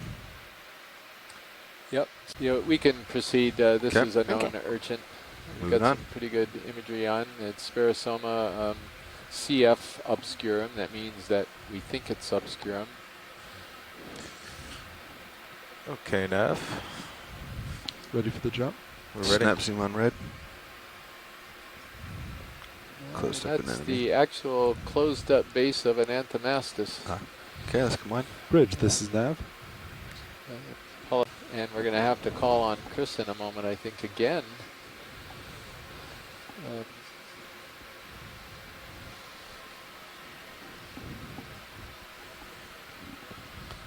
says everybody can see is not anywhere, not anything like the previous one, and I have an idea, but I'm going to let Chris go ahead and fill everybody in on this guy. Nav bridge, move initiated, 50 meters due north. Thank you.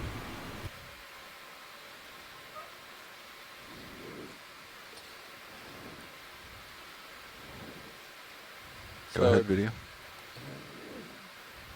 He's going to wait and be more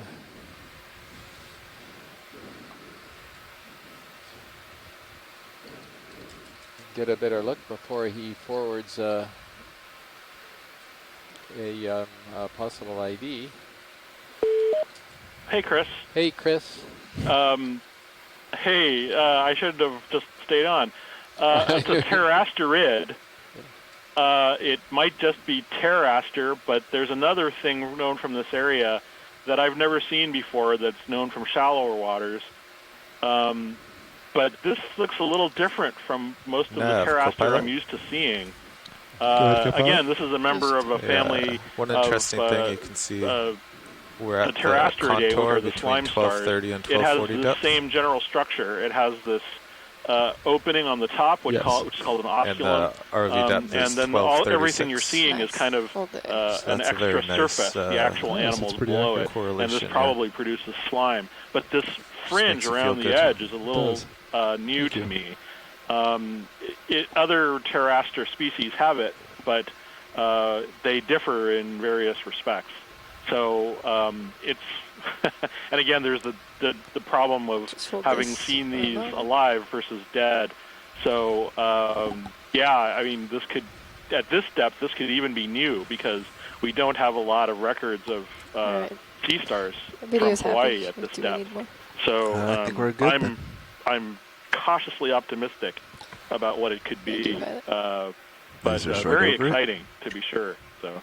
Yeah, so Chris, we've got something in our gallery that you sort of tentatively ID'd for us a number of years ago as Pteraster reticulatus, which is what I'm looking at, and it's got the fringe, but the detail of the image is not clear enough to see. We've got it marked as below 1,000 meters, and we're at 1,234 meters right now, so we're actually doing the shallowest dive of the trip. But do you think it could be Pteraster reticulatus, or you think it could be something different? I mean, the thing that I've been discovering the more that I do these sort of video to collection dives is that there's more diversity than, because there's a bias because people go to the monographs and they assume that the one that's in the book is the one that they see in the pictures.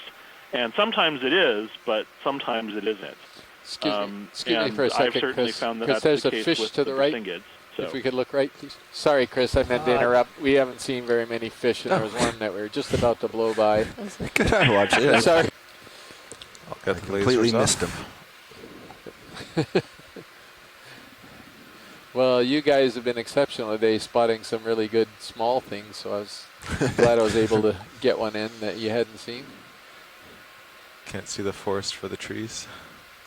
Pretty much.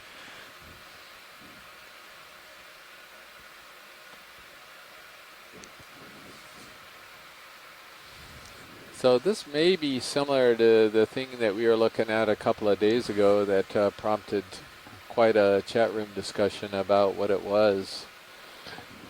And in the actual Hurl animal guide that we have online, the Hawaii Undersea Research Laboratory animal guide, I'm pretty sure that we just have this as Cuskiel ophidiid, and that's about it. And we often default to ophidiity with fish like these. What's that with that doesn't mean it's correct, but because we're basing it purely on a little less too solid to be a dandelion. Still, we have high quality video at Hurl, but not like this, of course.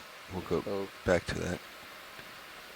Slower. Let's see if we've got any. Alan is trying to figure it out. Tina's, she was looking at the sponges. Port skid is touching. Not quite yet. And Alan is just commenting on the split in the lateral line there.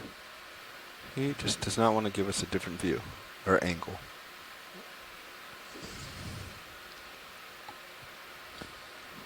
So the lateral line is sort of a sensory organ on fishes, and it turns out it can be very instructive for taxonomic identification. Yep. He's referring to the row of white dots that you folks who are watching this from the Maui Ocean Center or for some of the other from your home probably hurts his eyes or elsewhere. Probably. It's the white dots on the side of the body. We'll let him go. That there's a split nice and come in that lateral line. Light probably hurts his eyes or elsewhere. Probably. It's the white dots on the side of the body. We'll let him go. That there's a split nice and come in that lateral line. There's not a continuous row of dots. Let's see what this is. And so, Pilot, can we go ahead and perhaps make our first biological collection if this is a good area? One of these sponges down here has this commensal anapotherian the ship?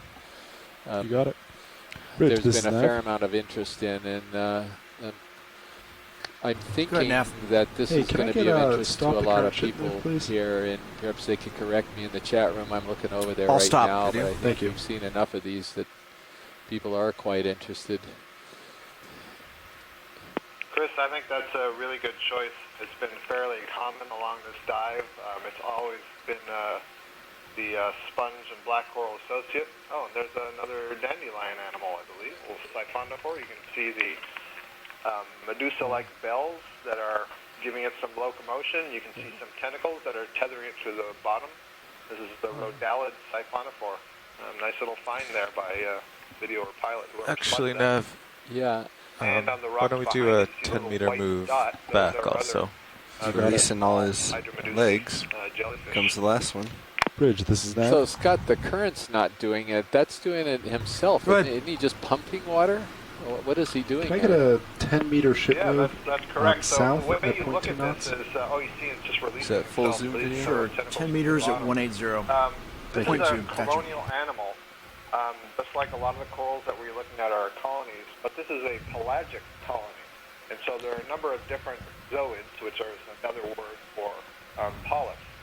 And what we always say to give the general public something to compare it to is to think about the Portuguese man of war. And so if you think about a jellyfish and the bell of a jellyfish, it contracts in order to give locomotion.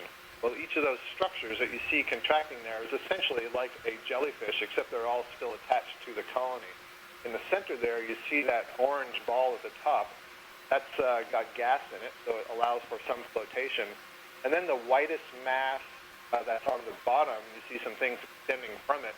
Those are the feeding polyps, and they'll have tentacles and mouths, and they will capture things just like other Portuguese men of war, jellyfish, and so on do. And you can see the sort of, they look like telephone cords almost hanging down. Carl, Speaking to the telephone generation. Sure. The old telephones that had the black coiled up cords on them, and those would be stinging tentacles like he's that would be used to subdue prey and so on. And you can see some of the tentacles are actually attached to the bottom, so that this thing can remain in place. Look at that. Quite fascinating. Down just a hair more. Well, it's just remarkable video right now. It's absolutely gorgeous. It's just I'm this is the single best view I've ever had of this for a long-term stable. So congratulations to you guys out there. Come a little partial. Just keep him in screen as he I'm stretches speaking out. for an awful lot of other people. This is the first time any of us has ever seen anything like that. It's a spectacular animal. I can really winch himself. There he goes down again. Coming down. And so, Pilot, is this a decent place? There's two of these sponges, and I don't know if one is better than the other that perhaps we could grab. And, yeah, we can. I should warn you that the sponge is brittle. It's a hard sponge. Just come wide video. It'll hold up with the collection event.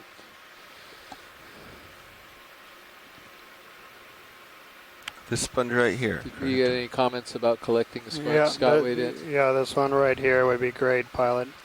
Okay. I'll get the lasers on. So don't be surprised if you sort of get some cracking and it's not going to bend. It's going to be brittle. Just need to find a spot where you can get enough bridge, that of it move's to get completed. that black coral, that Bridge. thread-like black coral that's growing out of it. So this sample, its size looks about that we could.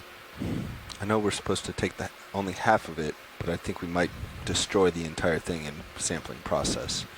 In this particular case, I think it's unavoidable. If you can see, I mean, it's so bunchy that it's almost impossible for you to find a really nice long branch to try to snip off. Yeah, in which case it might be best just to try to go at the base. I guess that's what I'm asking permission to attempt at the base. Yeah.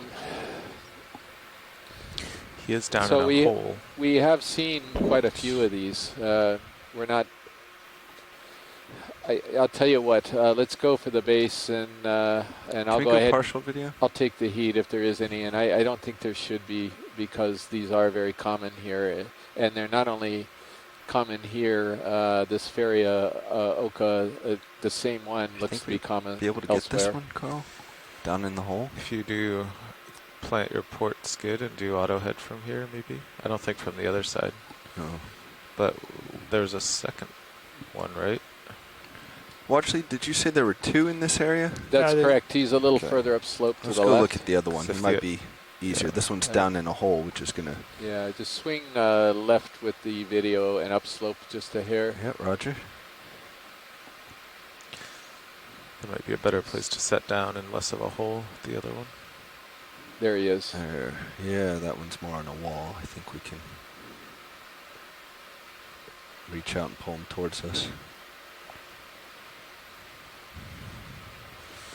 So yeah, looks like you can get both skids in here. So one thing about this is it's. I'm trying to make the decision how much of this we really need. There was a question by Scott whether it's one single Anapitherian running through the whole sponge or whether it's... From what I've seen, the few, I mean, there's several fragments of it now. And they weren't, yeah, they were just growing through the lattice of the feriid. So you think it's just one single No, colony, or you think it's several? I think it's multiples, yeah. If that's the case, then we probably don't need a ton of it. Maybe we could, maybe that lower tube there might be adequate, but I don't know. I mean, that's going to be hard to get the manipulator in there, I think. You know, even with a finger, if you were to tap that lower tube just with a finger, it might fall off so that you could maybe grab it. I don't know. That might be tricky though, because then it would be on the ground and you'd have to somehow pick it up with your fingertips. The decision may be dictated by whatever the manipulator can do, but I wonder if there are multiple individuals, Daniel, as you're suggesting, then even if you don't collect it all, solid. You should see small, something like a holdfast, something where the colony is originating on the Video, let's come up, take a look. Sure. Just a piece of it should tell you that. Oh, you want to start sending mini Zeus out that way? Yep.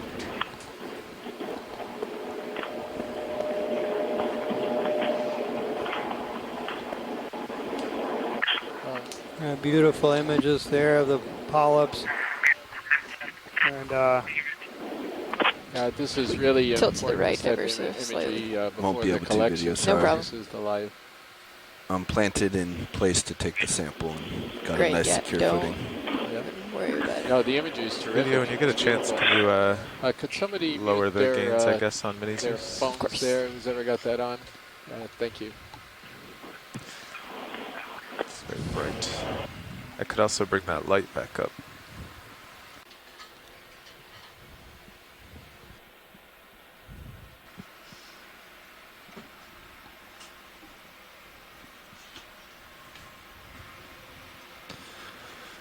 As you know, 56 degrees on the camera, altitude 20, looking happy, pointing due north. Copy that. so just to update everyone on our position, our current depth is 1,226 meters. We're Port bio approximately retracted. 400 meters from the top of the cone. We'll just double check. Will do. I did it. We're about halfway up from where the terrace started to the top of the cone, so around 400 meters. So we have one of these anthomastus or mushroom corals, fairly common. We've imaged several on this dive already. And next to it is one of these long-legged shrimp, Nematochirus sinus. And we are looking for a loose rock, but from everything we've seen on this cone so far, it seems to be heavily cemented. All right. Bringing hydraulics down. Thank you, co-pilot. And we're leaving those on these days, right? I was turning them off. The HPU? Yeah, because it had run for an hour. It just puts wear on it. No startup issues anymore? No, I started up twice. Okay. That seemed to be depth related. HPU secured. If it does continue, we'll leave it on. But. So for those folks who just joined us, we're diving on a very enigmatic feature, if you will. It's a seamount, a particular type of seamount, a flat-topped or tabletop seamount known as a guillotte. A little over 100 kilometers south of Pearl and Hermes Atoll. Ready for move, co-pilot? In the northwestern Hawaiian Islands. Co-pilot's ready. In a marine protected area. All right, I'll put one up. Called the Papahanaumokuakea Marine National Monument. One of the largest marine protected areas in the world. Bridge, and home to a wide diversity of habitats, species, and ecosystems. At 0 degrees at 0.2 knots. So we're stand by. On this particular mission, we are on the 8th of a total of 19 dives that we'll be doing to depths. We actually had our deepest dives just a few days ago where we got close to 5,000 meters. And we're looking in places where we've never looked before up here. So it's very excited for me to be here and to be able to join that excitement with all of you. All the video is streamed in real time, so you guys are seeing Thank you. exactly what That's we're good. seeing Can go back in. on board. Okay, video, you're free to zoom.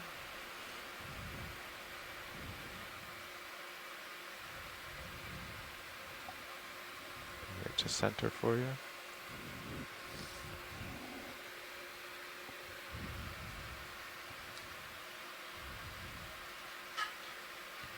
Co-pilot, will you tilt for me? What would you like? Video, what do you think? View of the top first? Can't hear you. Still can't hear you. I don't think you have anyone talk. Is that better? Better. Yes, I can hear you now. Let me just hold this shot for a couple moments. Okay.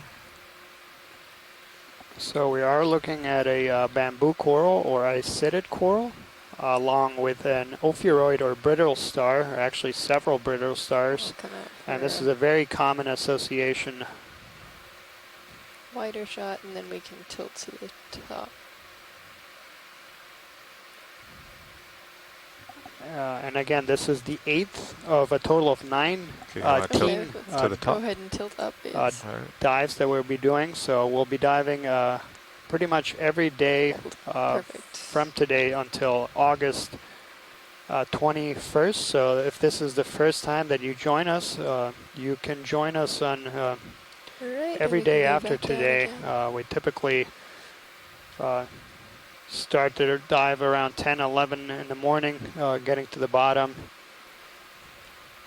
So you can all follow us at oceanexplorer.noaa.gov.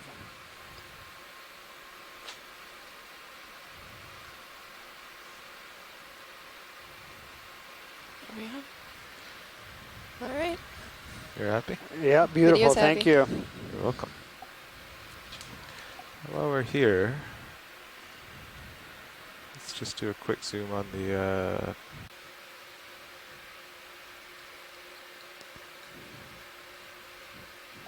we'll just get a pretty picture of this. I don't think Watch Lead was interested. Then we'll move on. Can we tilt a bit to the left?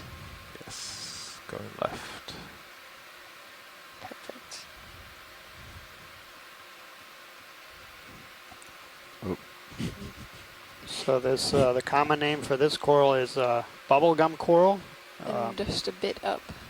The scientific name is Paragorgia, the genus, and from some of the comments I'm seeing here in the chat room, it looks much like Arborea, so Paragorgia arborea. Continuing up. And these guys almost always have this ophiuroid or brittle star.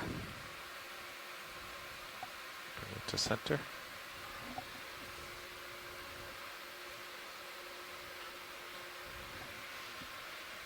Great. 60 degrees. Okay. There we are.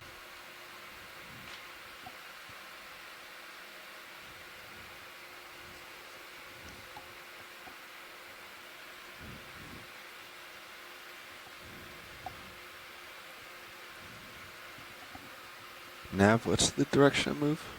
And there is another one of these massive sponges, right now we're moving due which north. are very, very thought. beautiful.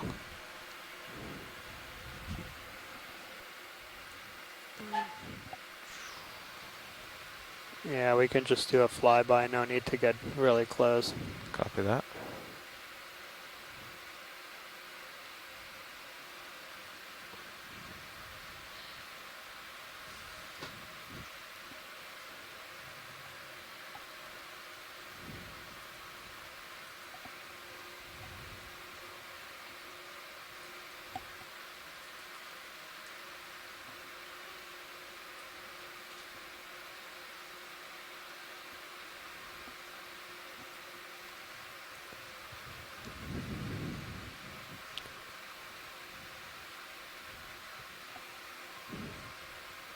And a primnoid coral here.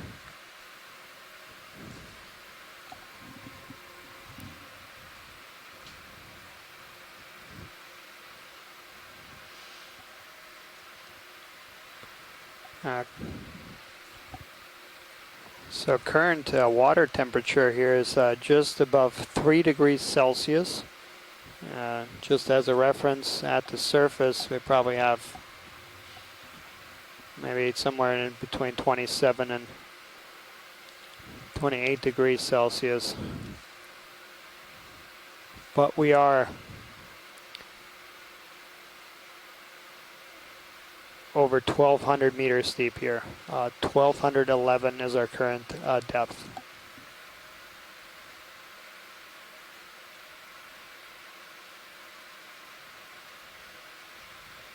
We are looking for a rock sample, but everything looks pretty cemented together. Yeah, I'm following this kind of more rubbly looking area, but not seeing anything. Excellent. Yeah. Thank you, pilot. Yeah, me neither. But I'll point out if I see something. And so yeah, the geologists are particularly interesting at getting a sample from this feature because this particular seamount has been dated previously and from other parts of the seamount, some rock samples, and suggesting that it's older than every single island that's Video, close quick by. zoom in here. Snapping. And neat find. So that's another one of these unusual looking sponges, and I'll wait for Chris to come back if he's watching.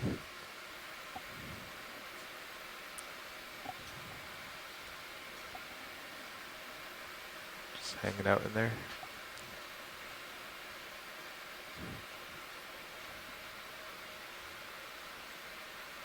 Is that full zoom video? That's full, yep. All right, looks good.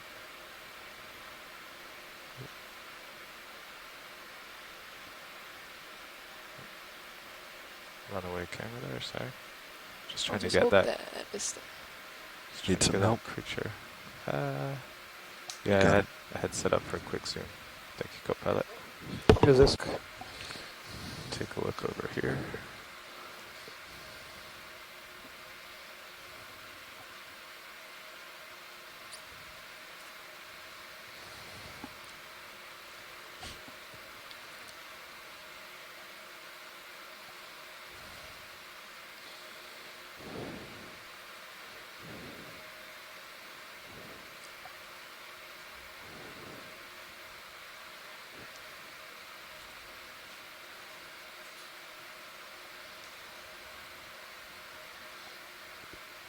How about that one on the sediment there by the lasers? Is that even a chance of that one might be loose? Looks pretty round and concreted like everything around it, I think. Well, I don't know, Mike. You want to weigh on that rock that's to the right of the lasers right now? Is that, or you see something else? I don't know if the pilot, whether you see something.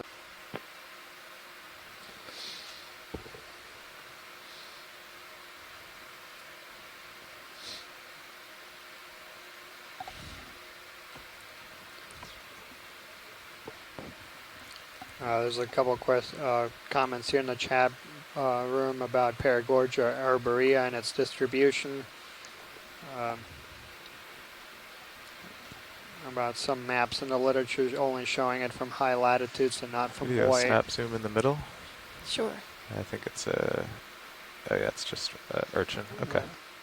What do you mean, just an urchin? Well, oh my sorry, goodness. we've seen a few of those and moved on. So. Yeah, no, I know which urchin it is. I know what you meant. There's a fish on the left. Yeah, that's going to be the Sparosoma obscurum. Better be careful. You definitely have to be careful. I'm right behind you. And here is just a fish. Okay, let's zoom on this fish video. Yeah, it's just a dive today. Down to it. You know, we're just at over 1,000 meters. He looks angry. This guy is different.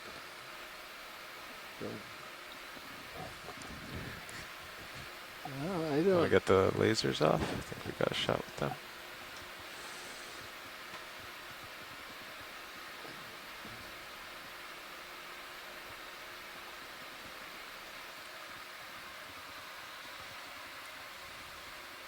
We have any, let's see, we've got Mackenzie suggesting Breva dorsalis. Just wondering. Hi, Chris. This is Bruce. I've been here at UH just for a little while. Did you say just a fish? Well, you missed the whole sequence of joking with the pilot there, maybe, Bruce. You know, he said it was just an urchin, and so I took off on that. And so sorry, I forgot that. Looking back at you. Might be misinterpreted.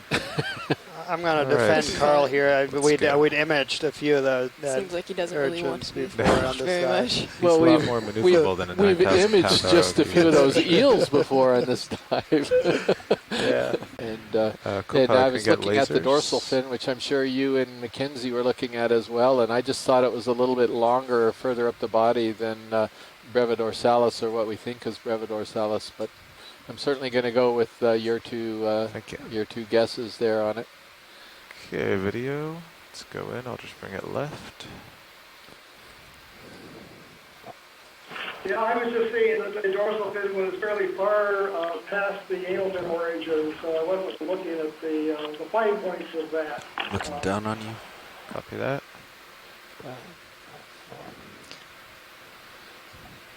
Okay, so we've got a coral in front of us, and Tina Molitsova is IDing it already as a primnoid, as has Scott Could we tilt up France. just a bit? I can see a gooseneck barnacle there on the lower left as well. And Tina spotted nice, the crinoid on it, the That's sea lily or feather star, I guess, what people are using.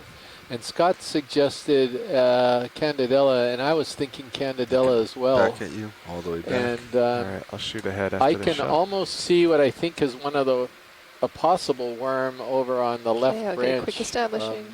Okay. But I'm not sure all of the Candidella have the commensal worm on them, except for helmet. To the left is thinner.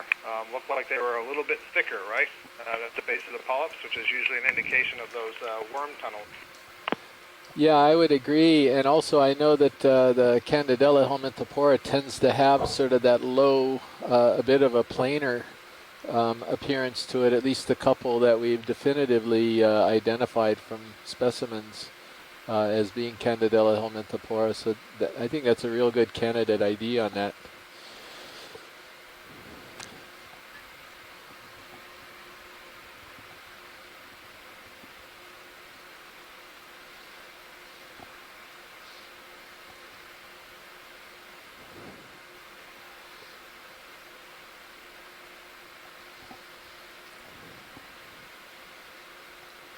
Things on this rock. Sure. Just floating around.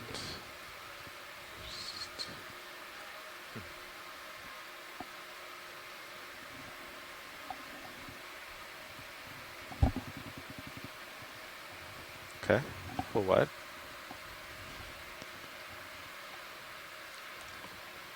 A cup coral. Nav bridge, move complete. Thanks, bridge. Right, pilots. And we ship keep is- seeing these ship move is complete. Are you ready for another one? Farreid sponges with the black coral. Even at this Can make depth, this so one we've longer. seen them all the way from You got it. the very bottom where we landed at 1,300, 80 meters up to here.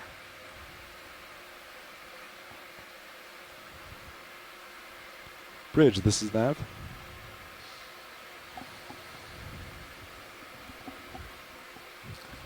Go ahead, Nav.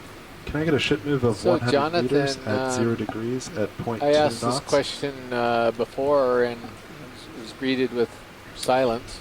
Move initiated. That Forward. is, Okay, do you, quick zoom in the center. is there Yeah, anything it's here unusual. that you can see that would indicate whether it's a dead this sponge. Yes. this I mound, get if you it. will, on top of the Looked unusual, terrace though. is volcanic, Okay. or whether this could be some remnant of a reef structure that was up here.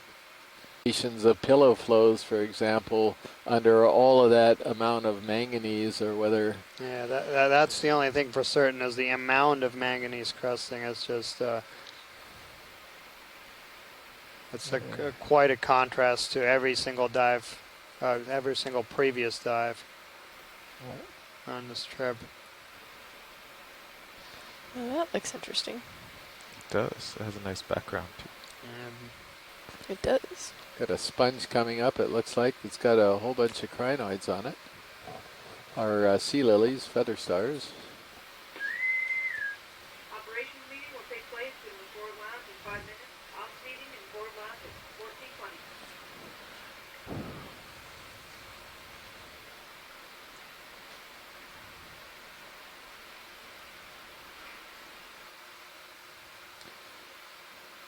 Still trying to see what the sponge is here. It's got so many things Blocking perched the on view, him. Yeah, yeah. blocking the view. For those of you who are just joining us, we're on the Okeanos Explorer. We're up in the Papahanaumokuakea Marine National Monument Pretty rough landing in the here, northwestern Hawaiian Islands. There We're we go. currently diving on a seamount known only as Bank 9. This seamount is an extremely interesting feature in that we believe the northern part of the seamount has a Hawaiian take off the origin. lasers for It this was one. created by the Hawaiian hotspot. Lasers off, And the southern part of it Ooh, fish in there appears to too. be a much older seamount. Perhaps it was already on the seafloor Tilt when the up just a Hawaiian little tiny seamount bit, erupted, Copilot. which was younger. Yeah, and the northern part is quite a bit shallower, so that gets Nice. to within 115 meters of the surface. It's a bank that's about 6 times 2 kilometers in length. Alright. Coming a little bit So right this to the sponge. particular crinoid, I'll take a stab at it.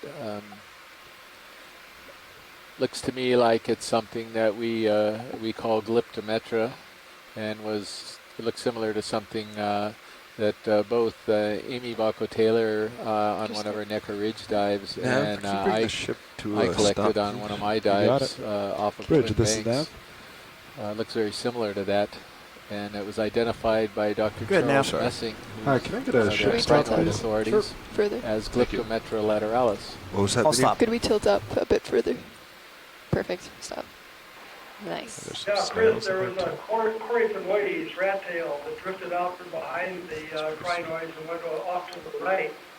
As you zoomed in, later on it was still around, if we could get a shot of that.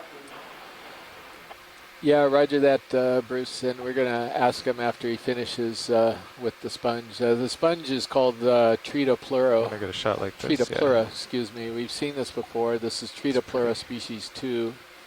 A very distinctive I sort like of those paddle snails shape. inside. Those are cool.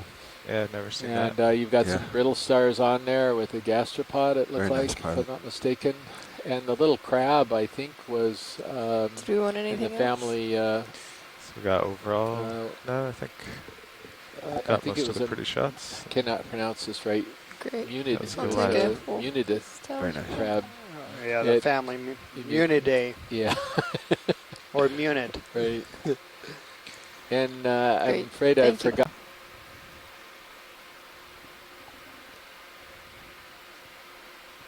Coming to the left.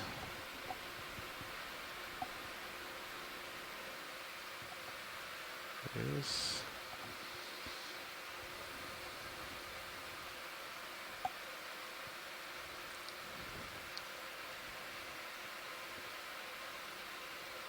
So Bruce, can you tell me what you're looking at that differentiates this one as being a Coryphonoides versus the other ones that we're seeing the other day that you thought could be Trachonurus or? Okay, once you have or, your shot couldn't video, remember what else time to you move thought on. it was, just All right. for everybody's edification. Tail.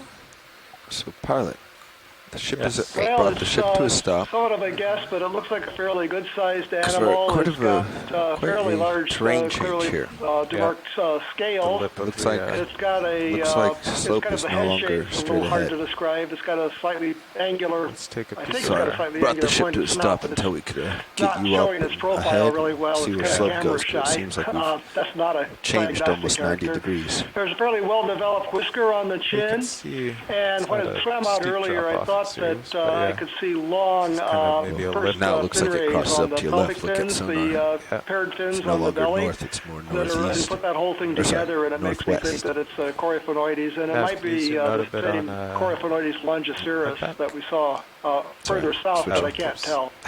I was wondering why I wasn't behaving. Yeah, thanks, That was Bruce. me. And just to confirm, I did see the I the could longer see on first HiPAC rays that on the it's actually pelvic more fins northwest that for a bit. you thought you saw. Can you zoom So out I another? saw Where's them the all. actual- One of the interesting questions is, are we seeing open the jaws now? a fewer number of animals just No, they're- just they because of spring the open when you location open and the current speed here and the choice of Scare the away some sites? fish. This is not a ridge. In fact, RPM's it's just down. the opposite. It's basically a plateau almost, if you will, with a small pinnacle on it. RPM's down.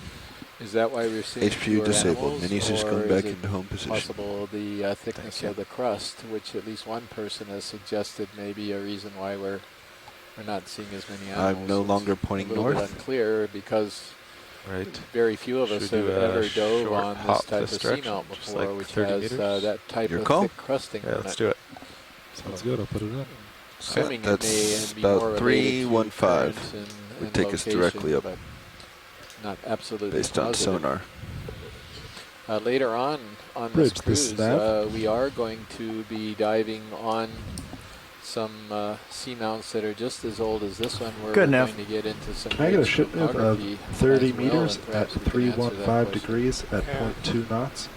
Got a little time. Yeah, tilt up. So We'll you're float looking up. at right Oh, it's now moving. a little urchin. Yeah. Okay, when I get lasers off, go out. Where?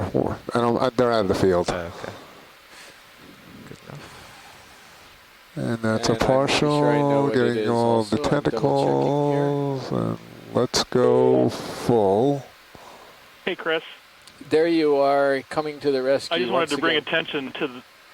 Yeah, I just wanted to bring attention to this because You this can is really come- neat. you're doing This is called exactly. an aspidodiadematid urchin. This is look at the spines. The spines actually help this animal move. I mean, not like tube feet. I mean, they actually move it along the bottom like Let's see if like a we can monster get, from Johnny Quest. get its feet on the bottom. This is I tilt think down just I a don't know little how many bit. genera there are Tilt down of a this, bit, but I think go this one's a spidodiadema. So I would totally agree. And, Thanks, I would Bobby. agree with you, Yeah. Chris. That's what I was looking at when you called, was Aspidodiadema hawaiiensis, seeing whether or not it could be the same thing. Yeah. Hard to Oh yeah, no, I love watching racking in. these. So I'm really happy that they caught it on this capture. And So Well, I racking never again. ever knew that they walked with the spines. That's amazing. You're telling me this for the first time. I should have asked, I suppose, but I never knew that.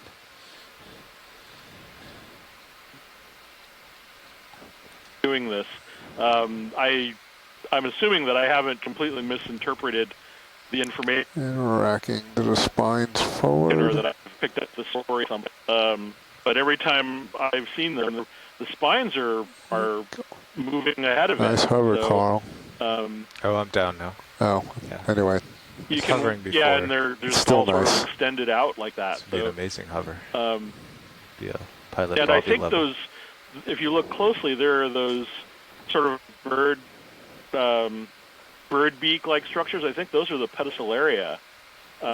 Pedicelaria are little beak-like structures I that they think use to we've interact with the probably environment. documented so this is a really that. nice One shot. more. Yeah, this is by far and away the most gorgeous You can picture just I've keep ever seen floating of up this. like that and get the top of the spines, and then we'll get out of here. Yeah, I'm sorry. I mean, I really don't know that much about these animals, but I just had to call in because it's such an awesome-looking Going out.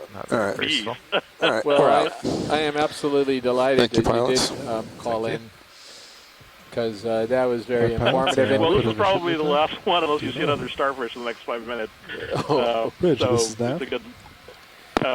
But Good and by the Can I way, get a ship I nav think of you guys 100 saw meters Persinga at earlier, 0 right? degrees at not 0.2 knots? not a Sparosoma. Oh no, we've Sure, seen a stand by. number of the Sparosoma. The Sparosoma was right next to the Brazingid. It was on the ground right next to it. Oh, I did miss. Okay, I missed it then. Yeah, Bridge, what was that bearing? Was it due Well, north? anyway, Yes. that's my Alright, stand by. crowning appropriately. So crowning observation for the night. We'll So I have to get going, but I'll be setting down in a moment. Okay, never mind. Uh-oh. I gotta go. Excuse myself for a few minutes. My laptop's about to die of the battery. To get a power cord. So yeah, we were right there. The red looking corals is going a in. soft coral, Anthomastus. And you... Next to it is a crinoid. And And the as Chris lasers? Ma just educated us, it Pilot, is can you get the lasers, please? Thank you. feather star Good. could be used because it is Okay, that's a good unstocked. right And then dead center. it is sitting on a coral, Good for sizing. which we'll have We to can take kill a zoom them. in to get a better ID. Thank you. All right. If you're settled, I'm going in. All right, go in. Tilt down.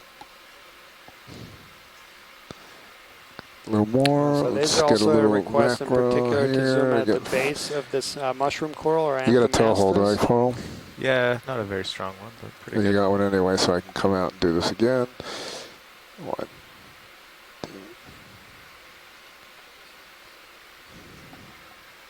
And so yeah, I couldn't really see Going the coral in. behind it. Let's get them all. What you're looking for on there are these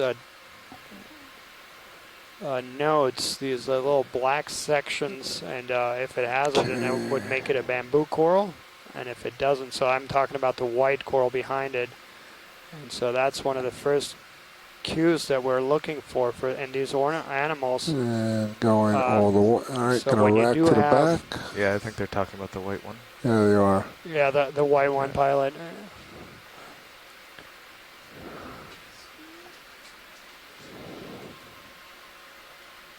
And so yeah, this does not have these ship move speed. Currently we are moving at 0.2. black sections on the skeleton, which would make it a bamboo coral, so by default that would make it a pernoid coral. Nav, did you call bridge?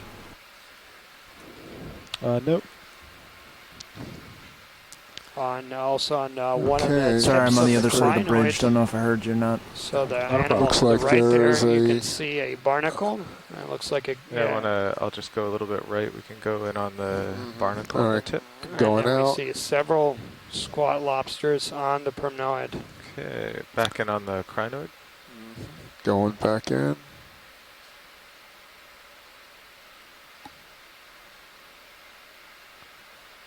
Is that full? Nope. That is. Okay. It's very small. Yeah. Not very big. You're a good ways away. Yep. It's in the edge of your light pool. Just enough.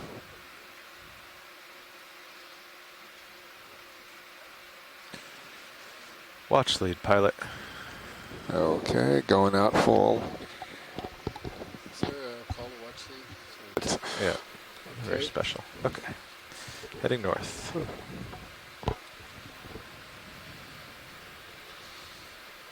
So where's that? I will say that when the Slightly downhill Okeanos this way. Explorer was down in Puerto Rico before So coming out pilots, here to the can we Pacific, put the starboard I swing have to arm out, admit that I or was also is it watching on Saturday and we had it Sunday. in It's for very addictive. close-ups. close-ups? Sorry. Chances of actually No, what? exploring the deep Let's sea leave are it so in. And it rare. didn't. When we Absolutely. had steep rock, it wasn't as Right. washed out. And we 'cause the are water so rock was fortunate way to up. have the Okeanos Explorer here in Hawaii and around for the next 3 years.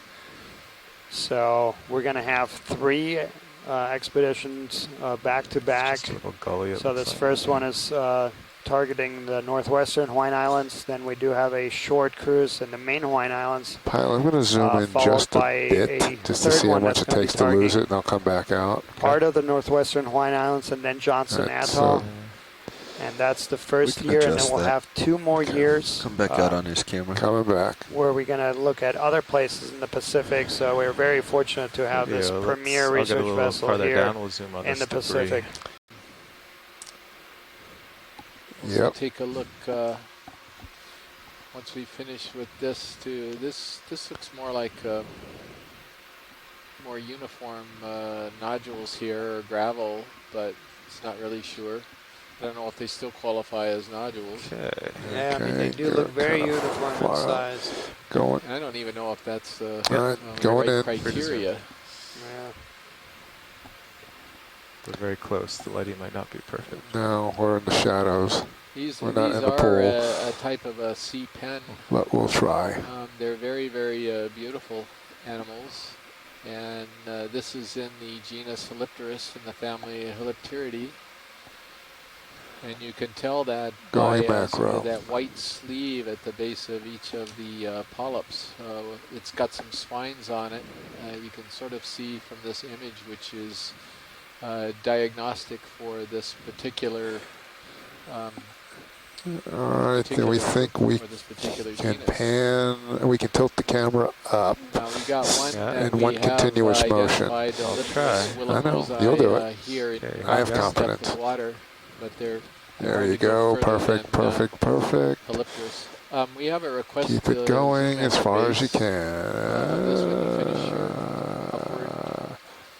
And out of frame. Okay. Okay. Let's go ahead. Can we look at the base of the sea pen before we leave? Yes. You can do that.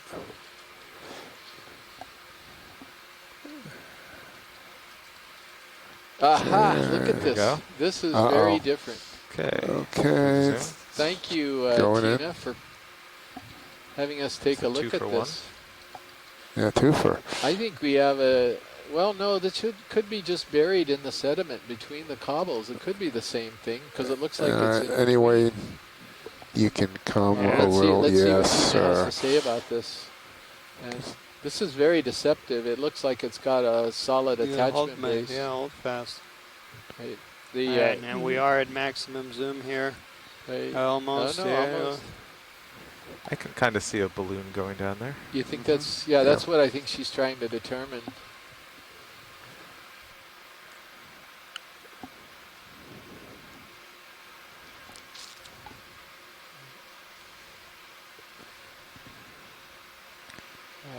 The urchin, by the way, let's stop the ship here. That you got it. We just Bridge, imaged this is another Aspidodiadema, possibly Aspidodiadema hawaiiense. Good, Neff. Hey, can I stop the ship, please? I can hop a little bit closer. And lasers on. Free to zoom. Bring it to center. There they are. So according to my it's hard to see. Not quite there at they the are. very top of the summit yet. Okay, we can. Little bit of a That's flat good for plateau measurement. We'll turn it forward. off. It's all right, going in. Marshall. So I know Scott signed off his list. I think he's Full still macro. with us. We're gonna need some guidance from either Amy or Les or Scott here about this particular animal.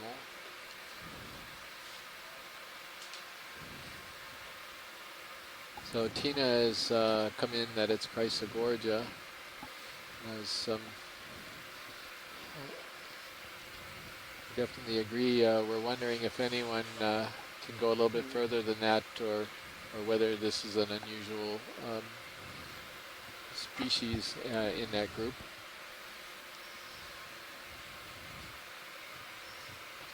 And so Amy is not, she's not certain of what the we've species covered. or genus is. I don't know if Tina's got an opinion about this one. It's a shrimp down there. I want to go for him. Yep, just in the bottom of the frame.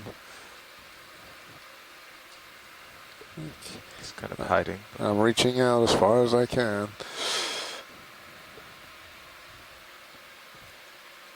There he is.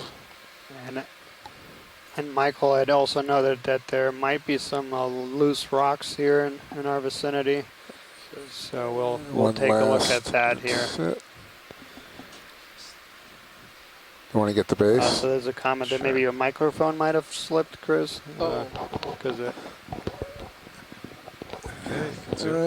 So perhaps that's a little bit better.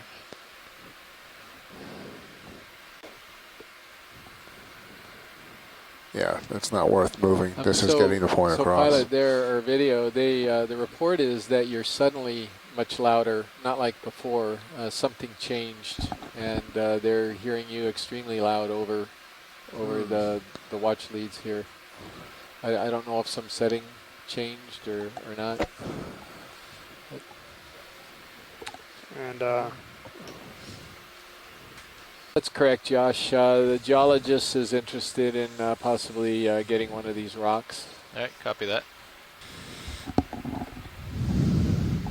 so he's talking about an angular rock to the left of the coral.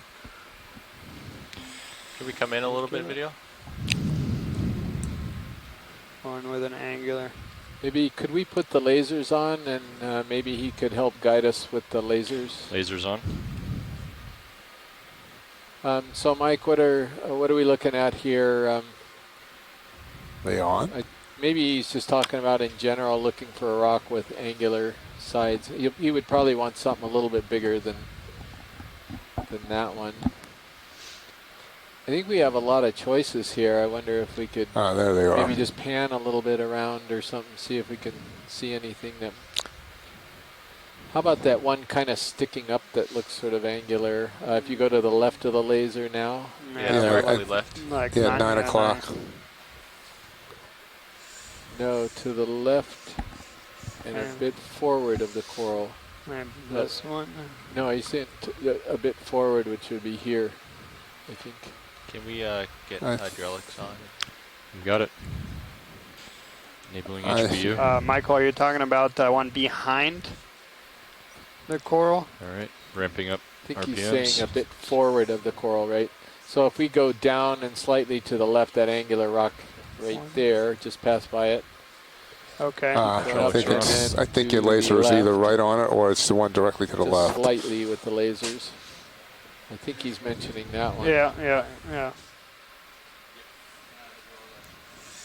Yeah, one with the white spot. That's it. Sure, I imagine that would be pretty easy to grab. It's a bit small, Mike. And this is uncharacteristic of you to actually point out a rock that looks like it's almost under 10 centimeters. So the lasers are just below the rock with the white dot. The rock with the white dot. Okay. Yeah. Well, this is to Mike. I'm pretty sure that's the one he's talking about. And he's in the chat room. He's not on audio today, which is a little difficult. Yeah, he takes it back. He wants a bigger one. So maybe we can just keep an eye out. I think we got a lot of options here. Okay. Ship's door will be open for the next 5 minutes. And there is a fish in the distance there.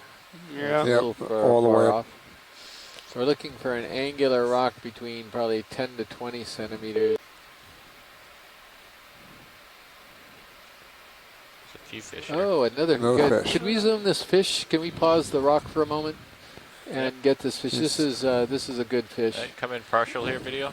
It's not coming in partial. Oh, it's He's a coming to us. video. Excuse me. I thought it was totally different. It's still a good fish. Do we want to get this? No, he was something. Oh, beautiful. Okay, come on in. Let's go get it. Come on up. Perfect in the light pool. Down. Wants his close up. Now that's a treat. Yeah, the first one we've seen on this trip on the move. Well, they're normally disturbed, and I gather we disturbed him, and that's why he's swimming. It just shows you that they've got a defense mechanism here. They have a way to get away by literally swimming away. And if you don't know that they can do that, you'd never guess that they could swim.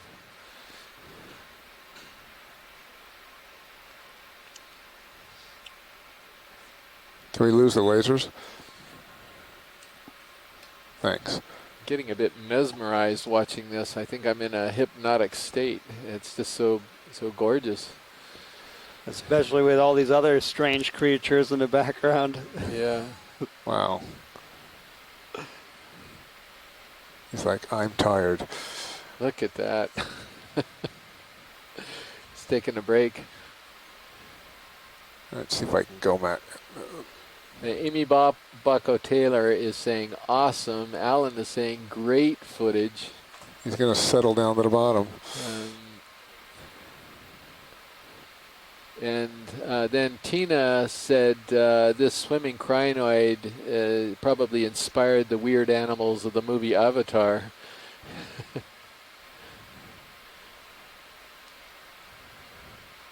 It's like an arrow worm, yeah. I think. Actually don't know those little guys very well. That thing that just swam through the screen. Oh my goodness, that's beautiful.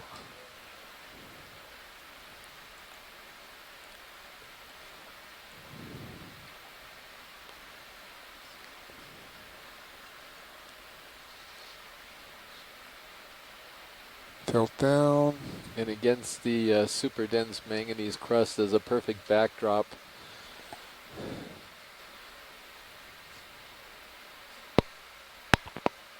Keep going with perfect. Let's watch him settle down. Just duck.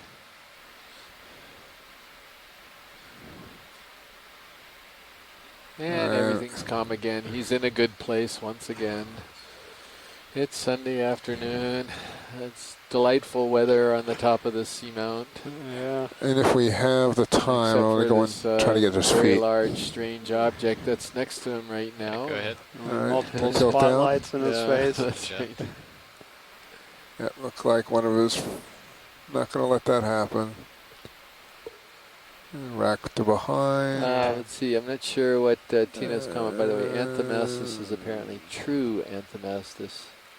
Pulling back. I probably missed the context of that discussion. And a rack to behind. And we just lost the call. You'll get it. Yeah.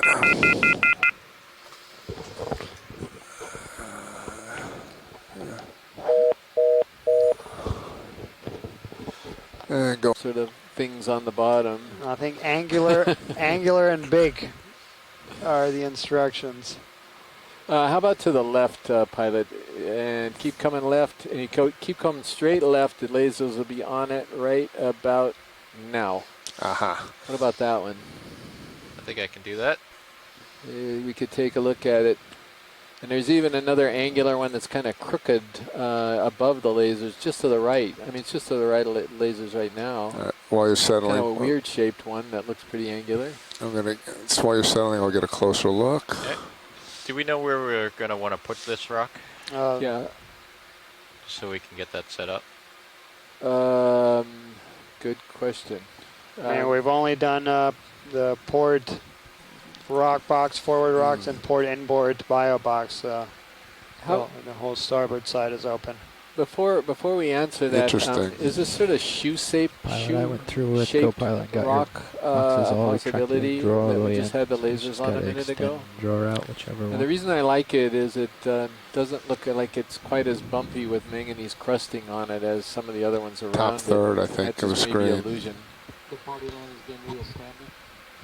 I'm going to. Roger, welcome back, folks. I think he means. Jonathan, we're looking at this rock right now. That's, I don't know if it's one. Oh no, it's an illusion. There's more. It's just a. No, it's two rocks. Yeah, watch lead. That's two rocks. Yeah, it is. Sorry, thought that was just one. The video when you get a chance. Brighten up Sirius just a tad and zoom in on it if you there are several angular ones. Yeah, they're all kind of small, I think. I think they prefer a little bit larger one. The one that the lasers are on right now?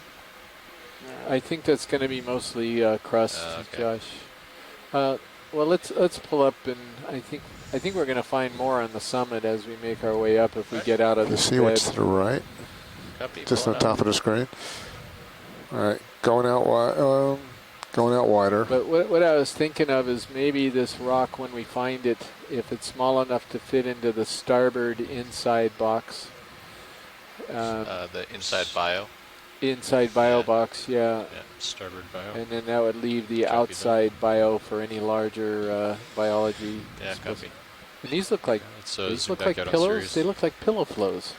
And you are full wide. We need wide. to survey right up through this and maybe get some really good imagery of this. Do a quick zoom here, video. Something's swimming. Yep. Oh, good spot. Going full. Ouch. All right, Bruce, Mackenzie, other fish people, we need help. Nope. Ow. Like that. That eel is not happy. Well, Mackenzie stepped out of the room, and I'm not sure. I guess it might be another Synaphlobranchid, but it's certainly not the same thing. It could, I don't know if it's an Iliophene, different subfamily of Synaphlobranchid. We also could be getting up into the depths where some of the come on up converts if you could can. occur. Ow. So I'm at a loss right now. Yeah, I don't have a clue either. If you don't have a clue, then probably a lot of people don't have a clue. It's just Who's ever on the stick, you're doing a great job. Thank you. oh, it's a terrific shot. It's hard to tell, but I don't see gill openings on the side by the pectoral fin. That might mean they're underneath, closer to under the throat, and that would indicate a Synaphlobranchid. But it's a different subfamily Going just a than the little. ones we've been seeing, if it is. Oh, look what we got there. He's going to come to us. I'm going to go a little wider to get him, and then Just when you want them to pose broadside, they're going to look straight at you. Thanks a lot, Going buddy. straight We need to down. see your gills. Don't you understand? We want to look at your gills. Wait. He's starting to turn. oh, now he's really going to It's go. interesting that one of the nostrils is right before the eye. I can't see where the anterior nostrils are, if they're down near the mouth and all, but that might help later on with an identification. Nice follow, guys.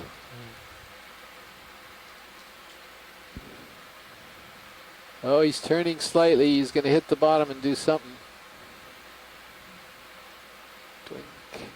And he is turning sideways.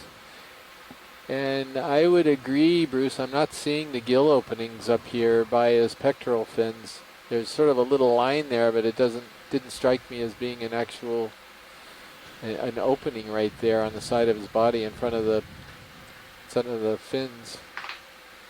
Is that a snail right next to us also? Oh yeah, please. Yeah, let's Yep. as soon as we finish with the fish, we have to get this. It's a sea slug.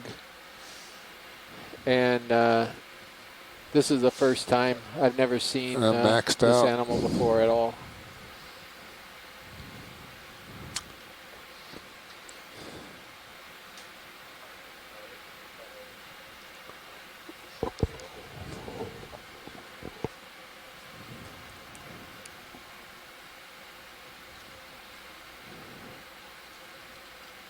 So Bruce, is that the best we can do for you there, or you need to see anything else? Well, Mackenzie's back. She's looking up some information. I don't have my computer with me, so I don't have my notes or anything available. I can't make a guess. Okay. Dorsal fin origin is relatively far forward, just a little bit posterior to the pectoral fins. It looks like the anal fin origin is much further back. Josh, could you nudge in, or you pretty these are the much things got a I'm good toe noticing. hold here? I'd have to come up But a I little don't have bit. a good guess right now.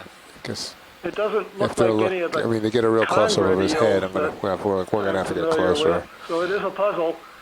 Yeah. I want to see this. I want to get this. Let's get the slug. Slug before I move. Yeah, Yep. we're gonna absolutely have to get this. It's a good measurement with the here. laser. It went through. And do All we have right, anybody going else? in. Can we Oops. take a look and see if anyone else is Getting a little commenting in closer. the chat Yep. room? All right, lasers won't be a Tina, factor on the saw a zoom. shell. I'm not sure he's referring to the slugger, part of the slugger. She's going to Pistobranca. I didn't Alright, go see ahead. Going in. see the shell. That's 3/4. Can you take my tilt, co-pilot? You got it. Alright. That's full. That's full. I Yep. got a little closer. I had to come up to get in on it. Right.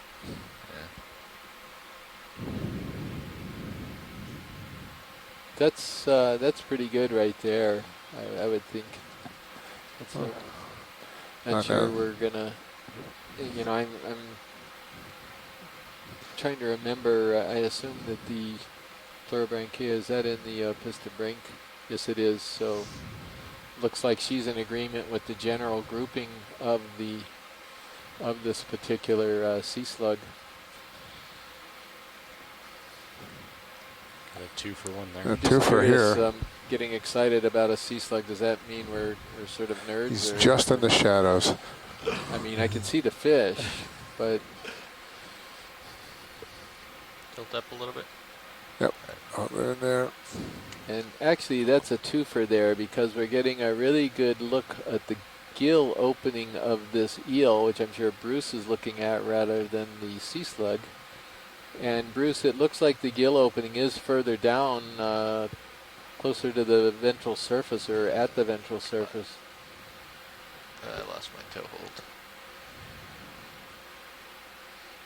Yeah, Alan's noted that it's got an unusual caudal fin morphology for an eel, separate caudal fin and all. I don't know, that may have been bitten off and regrown. Looks like a short lower jaw. Yeah, it does look like it's an undercut. The gill opening's right in front of the fin. Okay, but I mean, is it actually the opening lower down like a snaffle? We're working on it. Yeah. As you can see, the fish people are very actively looking at their references right now, trying to figure this guy out.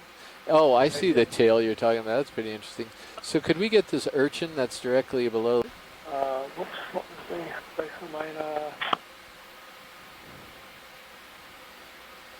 And I'm full.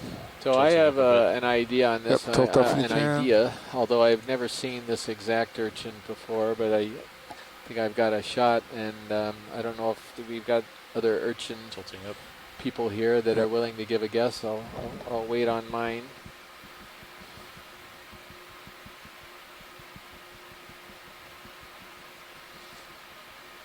Again, even if I can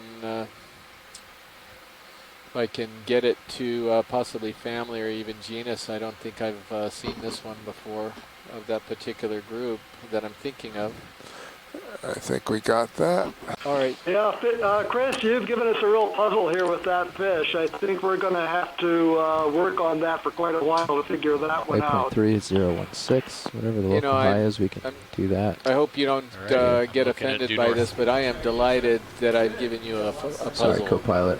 015016 might I be really better. feel good about myself doing that. And Daniel here is also smiling. He's delighted, and the ROV crew, I'm sure, are also delighted that we could all participate in giving you a puzzle. With 0.2?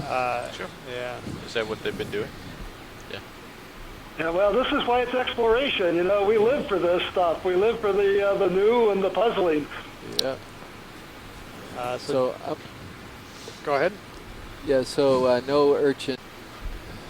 So just to update everyone, we're currently at a depth of Move initiated. We're on our way. 1,170 meters. We're approximately 200 meters from the summit. We have about an hour and a half remaining on this dive, and we're currently looking for a loose, angular, and big rock 15 meters. to collect here. Michael had mentioned that our chances of getting rocks are probably going to be smaller on the summit itself. Okay. So Dan, is it on this console as the well? fifth button. Okay. Is lasers. Okay. It gives us a good indication of the size just from that image alone. And I think that's good enough if you want to. For the lasers, we didn't need the lasers in anymore. So we definitely haven't seen the sea star.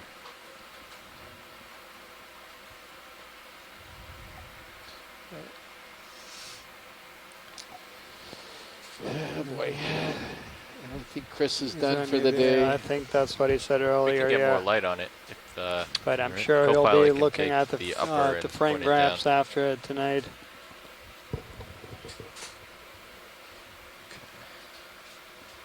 So upper swing arm, just down, up or down? Down.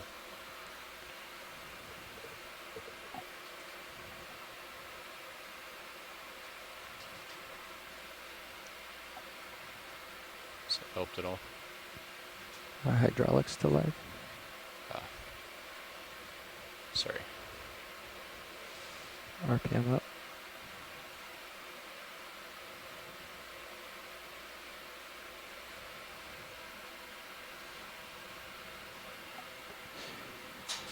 Ship is moving. Maybe 10 meters. Done. You gotta come up slowly. Oh, you're saying they are down? No, no, no. They're just very snappy. Okay. Yeah. Okay. Yeah.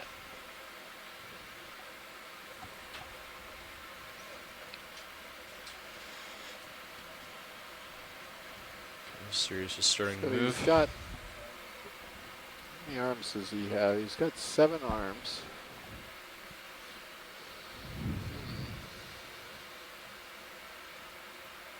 Any comments on the Sea Star yet? No, just a couple comments to some Zoom requests after we're done imaging this. Okay.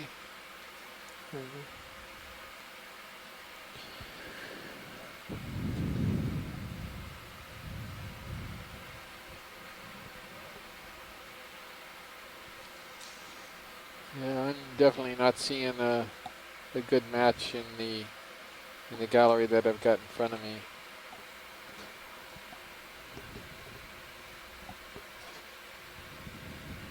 It could be that guy. Okay, Sirius has started to move. Yep. But you got time. I'm only looking down at you at 45 Is there anything else you degrees. wanted to see here? Watch lead? Somebody scissors back on, or are they on Lasers on. already? There they go, thank you.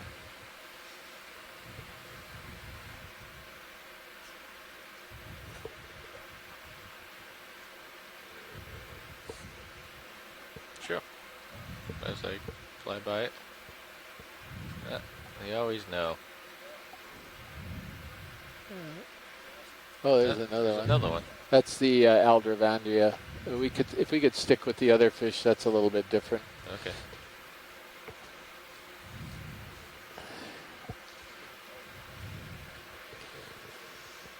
Lots of fish. This guy doesn't like being filmed. So Michael's talking about outcrops being up ahead, and we've got something quite large right there in front of us. I think it's another one of these big ophidiids, the cusk eels. Yeah, 3 fish in the same frame. Go figure. That's a first. Mike, we are going to get uphill, and we're going to look at these outcrops. I just got a little bit of a grouping of fish here that we want to take a look at.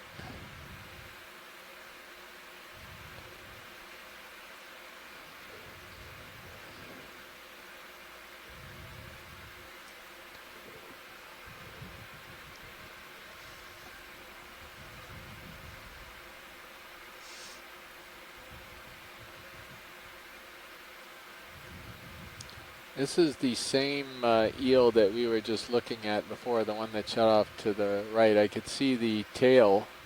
I don't know if it's the same individual, but the tail that Bruce is talking about.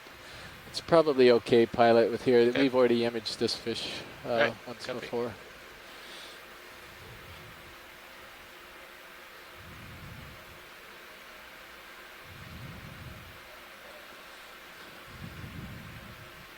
That light back up? Sure. Chris, I would suggest to you that this is old, but not nearly as old as the rest of the mountain. Okay. Josh, you're not going to have a whole lot of time here. Alright.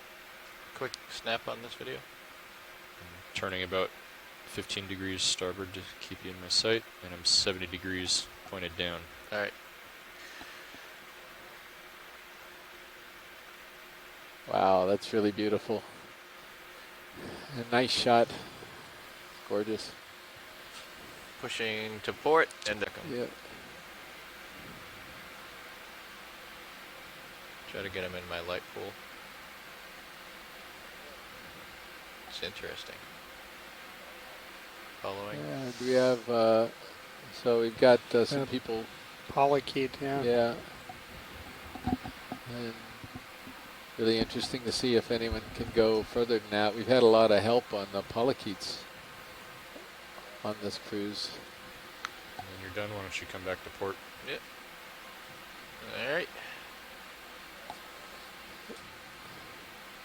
Our previous ID on the Concentricycloidea.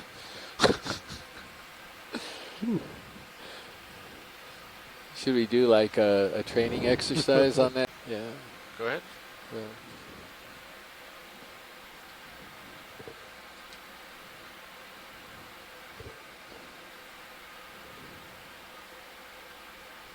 It's a beautiful shot. That's my toe.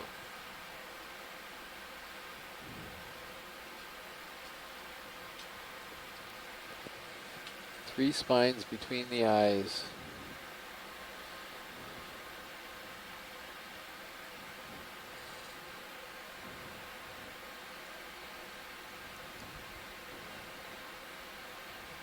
Shifting out just a little.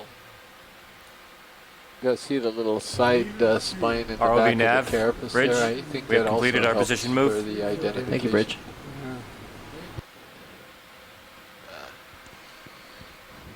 That was a beautiful shot. I'll let you guys catch up to the last couple moves here. I'll call Roger. the next one. Yeah.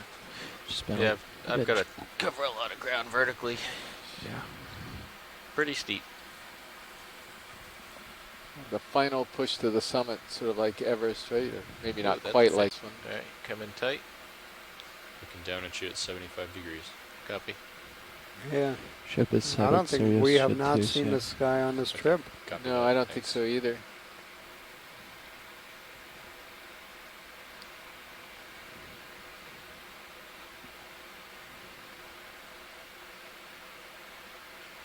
That's a huge So high just dorsal. hit. Good look at where the second dorsal originates as well. All right, so oh, Alan, you got to do better than rat tail pal. No, you got too many fish guys here. Is there anything in particular you want to see? I don't have a whole lot of time on this guy. Yeah, if he turns underneath his belly like he's doing now, not quite. Come on, turn almost. I mean, you're doing a beautiful job of getting a lot of the details that'll help. Alan is suggesting we zoom out. Come out a little bit. I'm going to turn my head starboard to keep you in view, Josh. Yeah, copy. So Alan is working on it.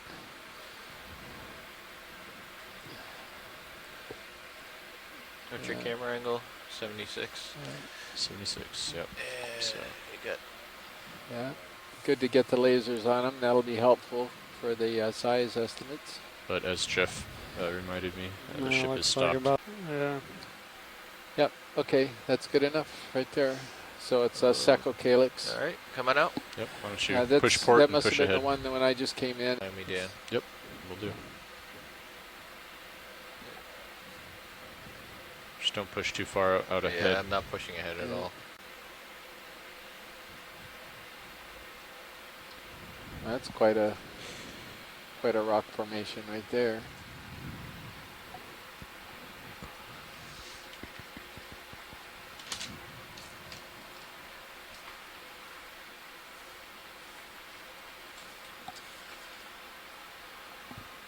So, Nav. Train has gotten pretty darn Nav. interesting here. Yeah. A lot of sitting here for about an hour. releases. We have about an hour left of bottom time. Would you like to hop back in? No, you're good. So if you're wondering, Sure. Go again, for we're it. waiting for the Okay, just various let me know parts anytime. of this this entire when you, unit, the ship, when I the have Ceros, and the ROV to all leash to come in play with. alignment. Sure. Yeah, three tethered vehicles. Yeah. That So- makes it a little bit complicated dancing. I'm looking at a current from my. These are beautiful pillow flows right here.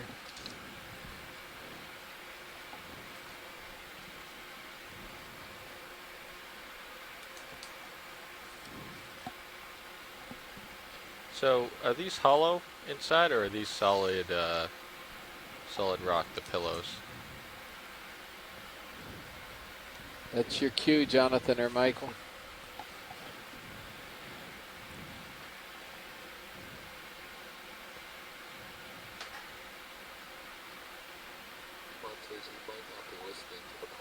Yeah.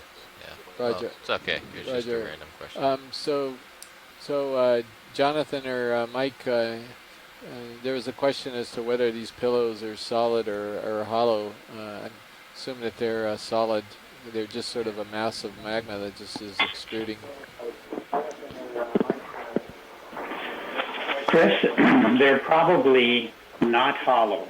The hollow comes from when the lava drains out of the core. So if these things were feeding something else, it might open. But otherwise, they're probably going to be pretty solid. I see. Yeah, thank you, Mike.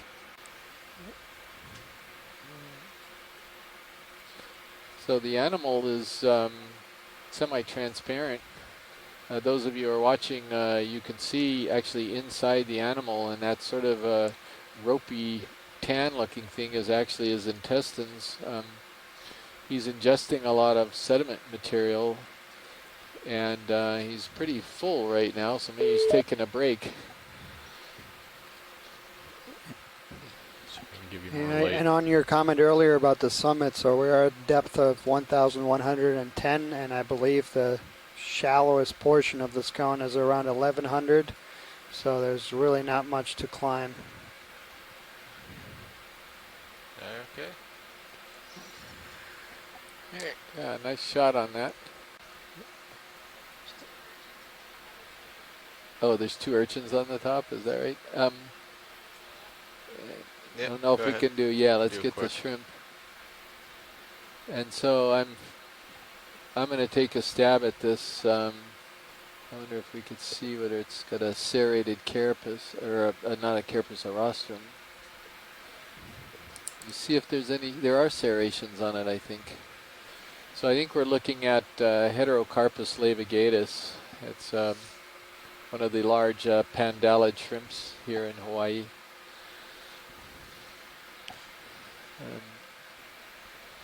These are non-swimming. Yeah, I'm almost positive looking at the carapace is. How's your sonar look? It's pretty good. Looks fine. Be Yeah. certain, and let's see if anyone else is going to throw out something. Might be echoes off of me. That's true. Yeah, these are.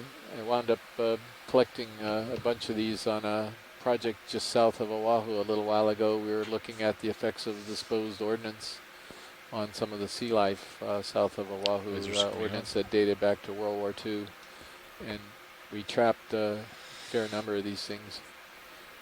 So there's a brittle star down below it. Okay. All right, Josh. Why don't we push ahead, push port? That was a great, just to find that animal. We hadn't recorded that animal at this site before. No one has. And I'm looking at our current bearing. Is really fishing, if you will, or trapping for shrimp. Yeah, let's bring Sirius more towards me a little bit.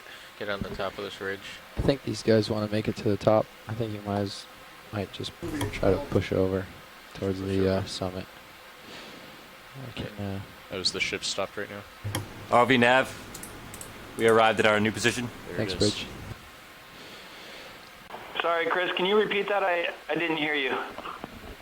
It just looked to me like we had a series of parallel pillow flows right here. I would even try to come all the way around towards, even due north, just see what you see. Oh, yeah, definitely. Nice intact pillow flows. They're all running sort of one right next to each other, sort of off away from us. It's just an interesting sight there. Sirius can drop as you ride around the contours and track you. Maybe a possible indication that we're close to the eruptive vent that they came from. I just see the tether coming real close. So pilot, we're still going up, is that right? I think we're Because what I was wondering is if we could come around to the right, Let me and push out. Jonathan was pointing out that those pillows might indicate we're very close to the vent where the lava all came out. That might be kind of interesting. Yeah. See, maybe So, this right here, watch this lead, crack watch lead, right we're, here oh, is... sorry. Watch lead nav. Roger, Nav, go ahead. Just trying to investigate, given the bathy, there might be pushed down a No, little these are, too. look at these holes. Or is that shadowing? Yeah, Yeah, and they were when the ship noticing these heaves apparent holes. Yeah. forward, I'm That's what seeing it the is. tether That come shadow up or the side holes? or on top of the camera. That's If you give it a little slack, it'll have a little catenary with the direction of wherever Yeah, the you're high. current's No, going. Yeah, it looks like holes And because it'll get they're out of even your on face. top there. So it Well, it all feels depends on where the current's going right. too. So I got nervous when I saw the tether come up on the side of it. You I can didn't see know like if it sediment would in catch on there. the vehicle or something. certainly. Like right there. Yep. Yeah. We're hoping that a little, if there's any current, It'll pull it to one away. side or the other, it'll pull it away as you give it some. Just keep an eye on it. I'm gonna come down to 15 meters delta. Just keep an eye as you do it. these are holes, all right, and they're pillow flows with gaps between them. All right, Jonathan, we need some commentary here.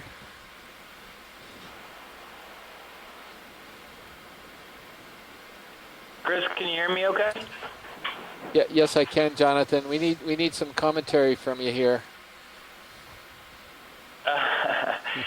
Yeah, kind of interesting little voids in between the pillows, huh? So I think that's actually a secondary growth. The connection between the pillows that are making these little arches or probably from the manganese incrustation growing into each other. So these pillows probably did not form that way. It's definitely coming from the secondary manganese growth.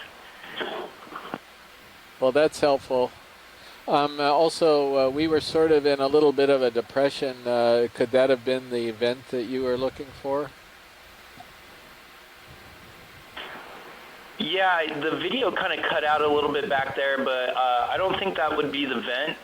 It was, since we're still kind of along this pillow flow field, these guys were probably sourced from something further up. Well, so locating the vent is a little bit of a tricky problem to solve, but I still think that we're actually within the flow still and not near the vent. Okay, do you want me to?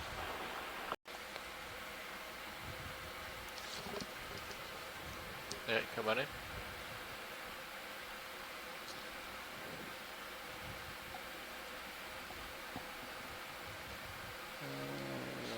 Okay. Well,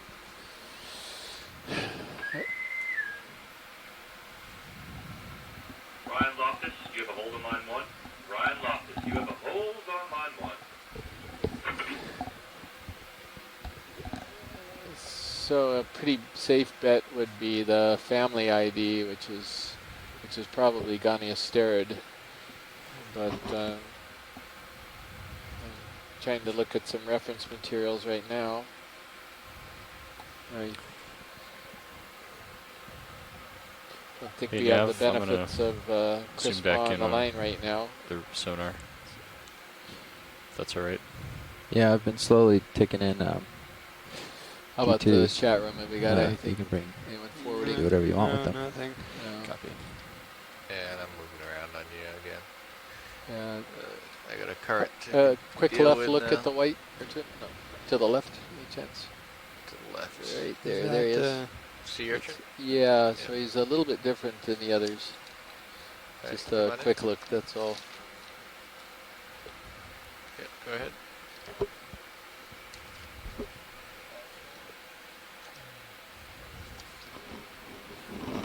I noticed there's another tiny, what appears to be an urchin on the right side of that sea star we were just imaging, tucked down in the rock. Okay. So do you know your urchin, Scott? I mean, I have an idea for this one, but... Nope, you're on your own here, Chris, I'm sorry. Well, I would, I'll probably go to the family Podinidae. as a guess, and that's a big question mark on that one. And then there's something to the right Yeah, and I in don't that know if hole to the Sea Star. You keep going to the right, and in that little shadow area, some folks are commenting on it. Inside. Yeah, go ahead. Yeah, I'm not 100% certain it's an urchin or go ahead, Ed. Do you have any more? anemone or Oh, it looks like an anemone, Scott, or a single polyp scleractinian, maybe. Yeah, I think it's an anemone. Great. Yeah. It looks. Can't tell if it has a calyx behind it or something. It almost looks like it does, but. What do we got here? Have fun focusing that, Joe. Yeah. Oh. Tentacles just seem too long to me for scleractinian polyp. You got time, Josh, but I'm looking down Yeah, at you. do we have any other guesses here? I'm not sure we've. All right, get that shot, and then we're gonna move on. Yeah. Yeah, I think we're gonna move off here. All right. Okay. If Katie and Emily could pronounce this name, anybody can pronounce the name. And anyone, everyone should be able to pronounce. No, this is a the very guy we important saw area.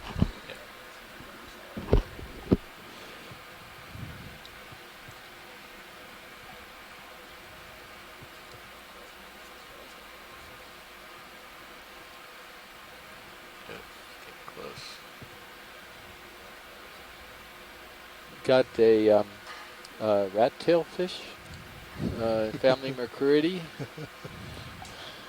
And what? Yeah. Well, he looks slightly different than the other one, but he may not be. And we've also got a long-legged, yeah. Yeah. Hematocarcinus. Big. Yeah. And a crinoid in the background too, one we've imaged before today. That is a feather star, excuse me. Immaculate. And Bruce, if you're still watching here, this could have been the one where you were wondering whether it had the filaments, the extended fin rays off of the pelvic fins. So if you're watching, you can clearly see it does. And I think... yeah, Mackenzie is just chiming in with Coryphaenoides species. You think it's the same one we imaged. And we are going to map Salmon Bank. What is that? That's pretty interesting. Oh, it's a little sea star on yeah, the sea star right on the side. It's like a baby pteraster.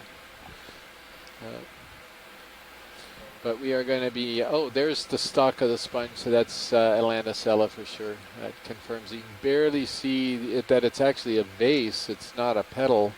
See, just underneath it in that hole, you can see the vase funnel going down in. So this is something that we call Atlanticella species 1. Looking for spatulate spines is what I'm looking for. The spine tips, and I don't see those there. I'm not seeing it on this one. So this is presumably some type of thick-spined spitodiadema. The actual spines aren't droopy and long like the other spitodiadema that Chris Ma was talking about. Sort of a curious animal. That's another possible collectible. I don't think anyone has pushed that bit before. So we have a couple options. He Again, would tugged around clearly by the wreak tether havoc a in little our bit. Ziploc bags. We might have to somehow fit it it's looking down at you at 80 degrees. Fit into a jar somehow. Oh, absolutely. And they are very comment here about those mushroom corals that we've been calling Anthomastus, and whether we're absolutely positive that that's it. And maybe try to collect one of those. And Tina had on yesterday's dive also expressed her interest in collecting one of those mushroom corals, but I have not seen one for a while. Right. Yep, come on in. And yeah, this is does appear to be a Paragorgia. Yeah, and I would agree. Seeing what the chat room has to say about it. Yeah, Scott put it as an Paragorgia as well. Go ahead, tilt down for me, co-pilot.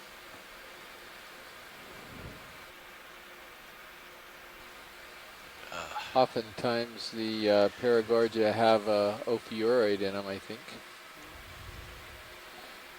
Want to tilt And, up for me, there's a co-pilot? question from one of the chat room participants as to whether we're getting the coral, and again the permit conditions allow us to collect corals that we think are new species or new records, and this looks like something that has been previously collected. So unless we hear otherwise I'll from tilt up a bit. the coral group, we're going to see if we can find something else.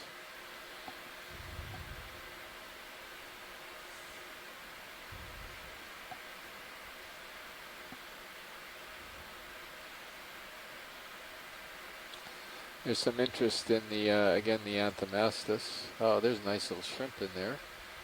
No. Oh, the Opie almost got him. Or he got the Opie in there. So. No, they're just pestering each other, I guess. Yeah, tilt down just here. All right, 90 degrees. I'm serious. Hey, not much time here.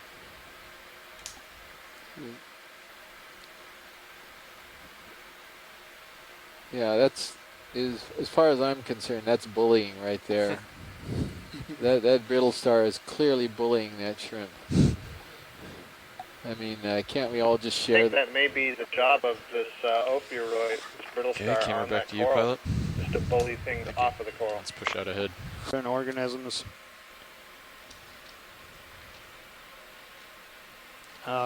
Quite a few eels and rat-tail fishes.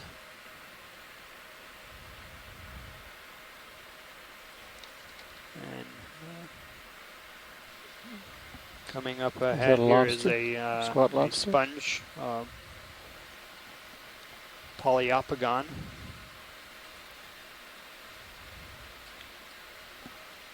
We can zoom rolling. Or a quickie. Hang on a second. Coming right.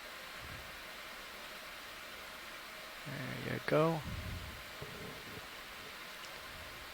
And as Chris mentioned earlier, looking ahead to what's coming up in the next few days, so we are going to have a few dives on salmon in the vicinity of Salmon Bank.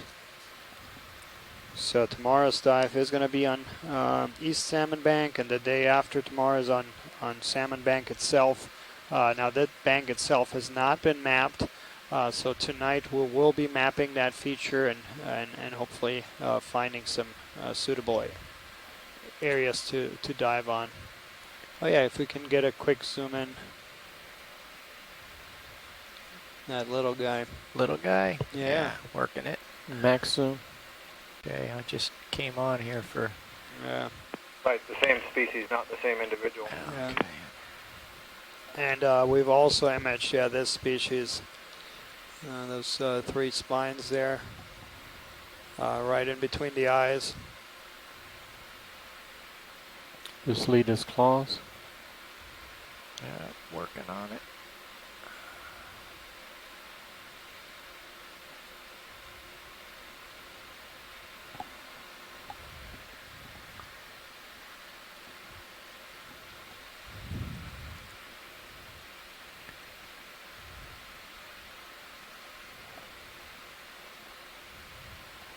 Just a few more seconds. And I just want to take a moment again to thank all of our shore-based teams. Lift off as I pull out. We do realize it is a Sunday, and I really appreciate everyone staying tuned for the entirety of the dive. Really, most of you, because it was one of the shallower dives of this, or the shallowest so far. We've had the longest bottom time. And I really appreciate everyone staying with us and tuning in.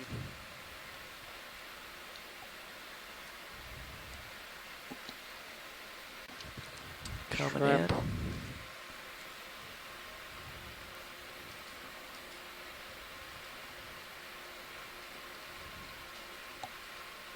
Get as close to him as you can.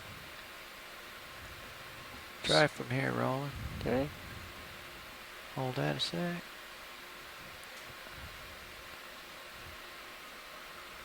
There you go. So fairly common, these long-legged shrimp.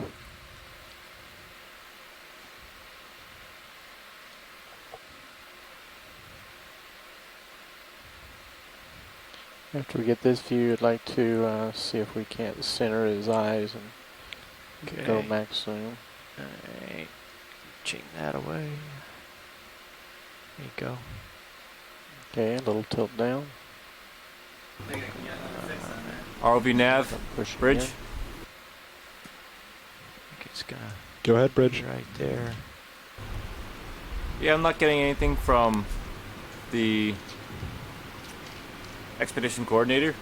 Is the sound down? Cleaning his eye. Oops, sorry. We reached a summit that was just around 1,080 meters. It's partial. And we're just going to be spending the rest of our dive time here in this vicinity.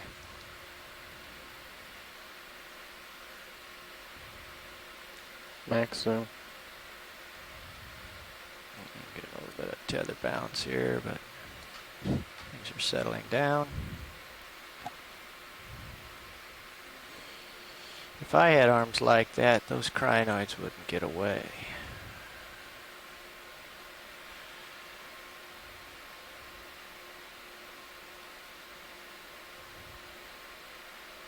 It's very good imagery. Yeah, he's grooming, I guess.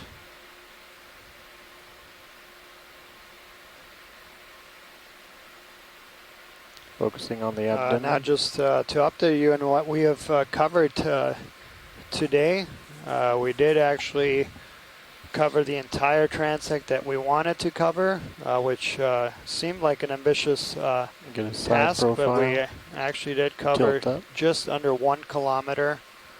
That's good. So 980 meters of horizontal distance that we covered.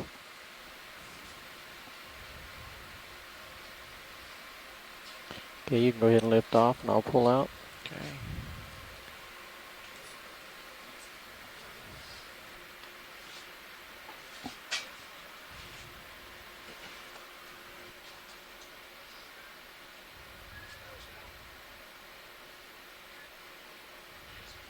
You are full wide.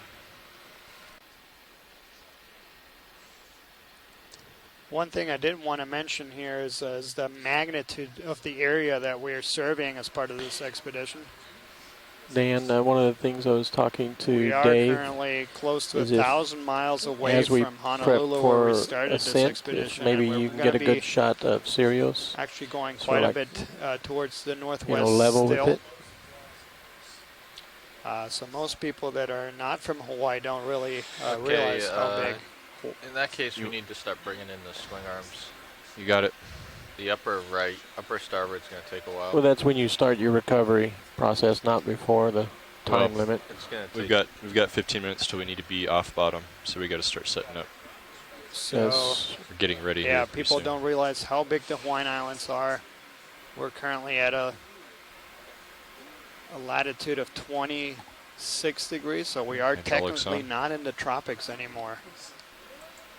And it's interesting, like in the shallow water fauna, and we do surveys in these locations too quite a bit in shallow waters, you do see a change in fauna as you go up the island chain. Now, of course, we're looking at completely different ecosystems, but Bruce Mundy, who joined us earlier, was also suggesting that we might start seeing different fish diversity as we are getting further up the chain. We just finished imaging that sponge and squat lobster. Copy. And then Yep, I got you. swing you around. Snap on coral. You might have to. Yeah, come on in video. I don't know what science is seen or not.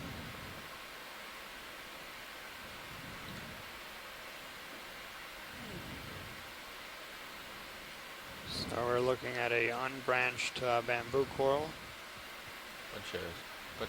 Oh, those are something nice to image. That starboard swing arm is moving. I was just going back into the event log I would just bump to the look at the HPU oxygen, and it looks RPM like the oxygen content now is max. a little bit more than 30%, We'll still go slow, but 35% lower than when we we'll at least first go. got to the bottom. So I think Amy made a really good observation there that oxygen may be the reason why there's so little here. Keep going. Yeah, I keep totally driving. agree. Yeah, we were in the 1.4, 1.5 when we landed at 1,380 meters. And now we are below 1 here for quite some time. Yeah, and it's not quite fully up, it looks like. Daniel, there was a snail. It's Something that we did see on this dive that we didn't see that much on other dives, that we see quite a bit of interactions, different species.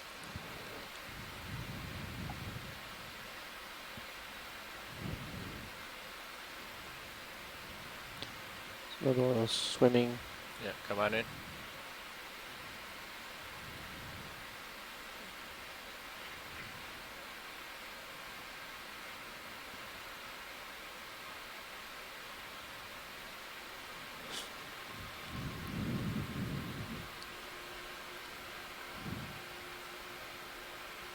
He's all the way inside your lens. I can't focus any more near. Yeah, I was wondering that. I want to be down current here. If you turn and face me. Copy. Go left real quick with your camera. I don't know if that was a shrimp or a squid. What are you talking about? Hey, there was a squid that just was swimming up, and it's just off the left now. It's straight ahead, center of your lasers. It was sinking back to the Below bottom. your lasers. Yeah. It's a shrimp. The shrimp? No, there's a squid apparently. Not to our left. Come on out. I think it was this guy. He just made us look like a... Is there any particular order that it matters in with the thrusters?